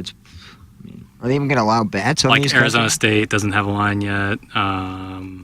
Tulsa doesn't have a line yet. Western Michigan, if anyone cares. Wake Forest and Elon don't have a line. Oh, no. The Utes are laying 4.5 tonight against the Gators. Sharp money is on Florida. The Utah quarterback's going to be out tonight. Rising. Where is he? He's got class tomorrow? I don't know. What are you bashing me? Now you just bashed me for saying kids shouldn't go to class, and now you're bashing me saying kids should go to class. Well, they should go to class. It's a two-tiered argument. They should. They don't on Friday, but they should. Here's a little stat for you on the way out. I'll take a stat on the way out. This is the first time since 1991 that Florida will leave the state, the University of Florida, will leave the state of Florida to play a non-conference game. Really? Yep. Please repeat. So this is the first time since 1991 where the University of Florida will leave the state of Florida to play a road non-conference game. Wow. Who all have they been playing? Everybody at home, baby. Everybody in Florida. They usually do neutral site game, probably in Florida, I would assume, if they did. Non-conference. And Teams in Florida as well. Yeah. I read this stat on Facebook this morning. They're losing. I guess you could play Central Florida and Western FIU. Florida. I don't know. I've never heard of Western Florida. South Carolina's playing North Carolina this weekend? I didn't realize that. Is that accurate, Jackson? This weekend, you ask. Yeah. I'm looking. I see it. I see they're getting 2.5 against North Carolina on Bovada. That's Okay. what I'm asking. Plowhawk, you're minus 9.5 against the Rockets. I actually think Illinois gets a 9-winner season this year. They have a new quarterback, but he's an experienced transfer. So we'll see. I think their schedule is so easy. Oh, my gosh. Yeah, South Carolina plays North Carolina. It'll be a good game. The Dukes Mayo Classic on ABC. Wait, is Duke's Mayo it did like a Is it really front back for? to Duke's Is it Mayo? like a cartel? Sounds like they it, sponsor yeah. like everything. Like what? I never see it. Is it only something in the South? I don't know. No, they have it here. Do they? Okay. Mm-hmm. I mean, it's a monopoly apparently. It just tastes like mayo. It's not like mayo has like a lot of flavor. Well, Hellman's I do has like like a lot of competition. I thought that was the superior brand, but I do like mayonnaise, as you know. But yeah, it's a Southern thing for sure. But they do have it here. Oh, I didn't know Ohio State goes to South Bend this year, September 23rd, Doug. Buckeyes minus 8. Notre Dame always plays an interesting schedule. I love they're the an independent aspect of it. I love that. That's the thing. It used to include Michigan and Michigan State. That doesn't happen anymore. Well, at least they still play USC. Yeah. That's a tradition. USC, Notre Dame. Notre Dame is getting a 1.5 right now on October 14th in South Bend. Doug, you shipping it? I'll ship that. Oh, gosh, will I ever ship that? I'll tell you, he got the Wake Forest quarterback. Hartman, man. Yeah, and that's a little different operation. But, I mean, they were playing Navy, a first-year coach last week. So, all right, I'm going to go down the hall, Doug. I'll deal with it. It's a 7-question half and half presented by Angry Beaver. We got Taylor Twellman. Plowhawk, you in for the sound story at 11:30? Yes, sir. I think this might be our maiden voyage with experimenting with video, by the way. Oh, is that right? I think Peter Epps coming in to set that up, I believe. Oh, be darned. I think I will say, though, if this has anything to do with it, and somebody may have said already and I didn't hear it, but South Dakota State is an FCS school, so DraftKings Sportsbook doesn't carry an official line. But they're not playing South Dakota State. Well, it says South Dakota, I'm sorry. South Dakota is an FCS school, so DraftKings does not have a line on that. There you go. See, I thought they were, okay, yeah, that makes more sense. Earlier I was looking for the recruiting ranks. I couldn't find them. That was on the D1 row. Gotcha. I think we've covered it all. We did it. Feels like we got it surrounded. Jackson, let's head on down the hallway and let's just see how it goes. You can switch over to YouTube 101 ESPN channel and watch Jackson and I deal with what we call a live situation. They're just not happy. Well, happy about what? A couple of walk-off wins? Tommy Edmond? Doggies got themselves a nice win? Yeah, sure they did. Yeah. Fight Tigers. So that's what's coming up on 101 ESPN. It's called Balloon Party, driven by Mungan S. St. Louis Acura. For the Plowhawk, for Action Jackson, for Kenneth E. Stroh, from Beverly Kevin, for Douglas L. Vaughn, to McKernan. This bet. The Ryan Kelly Morning After from the Michelob Ultra Studios. The Tim McKernan Show podcast, featuring long-form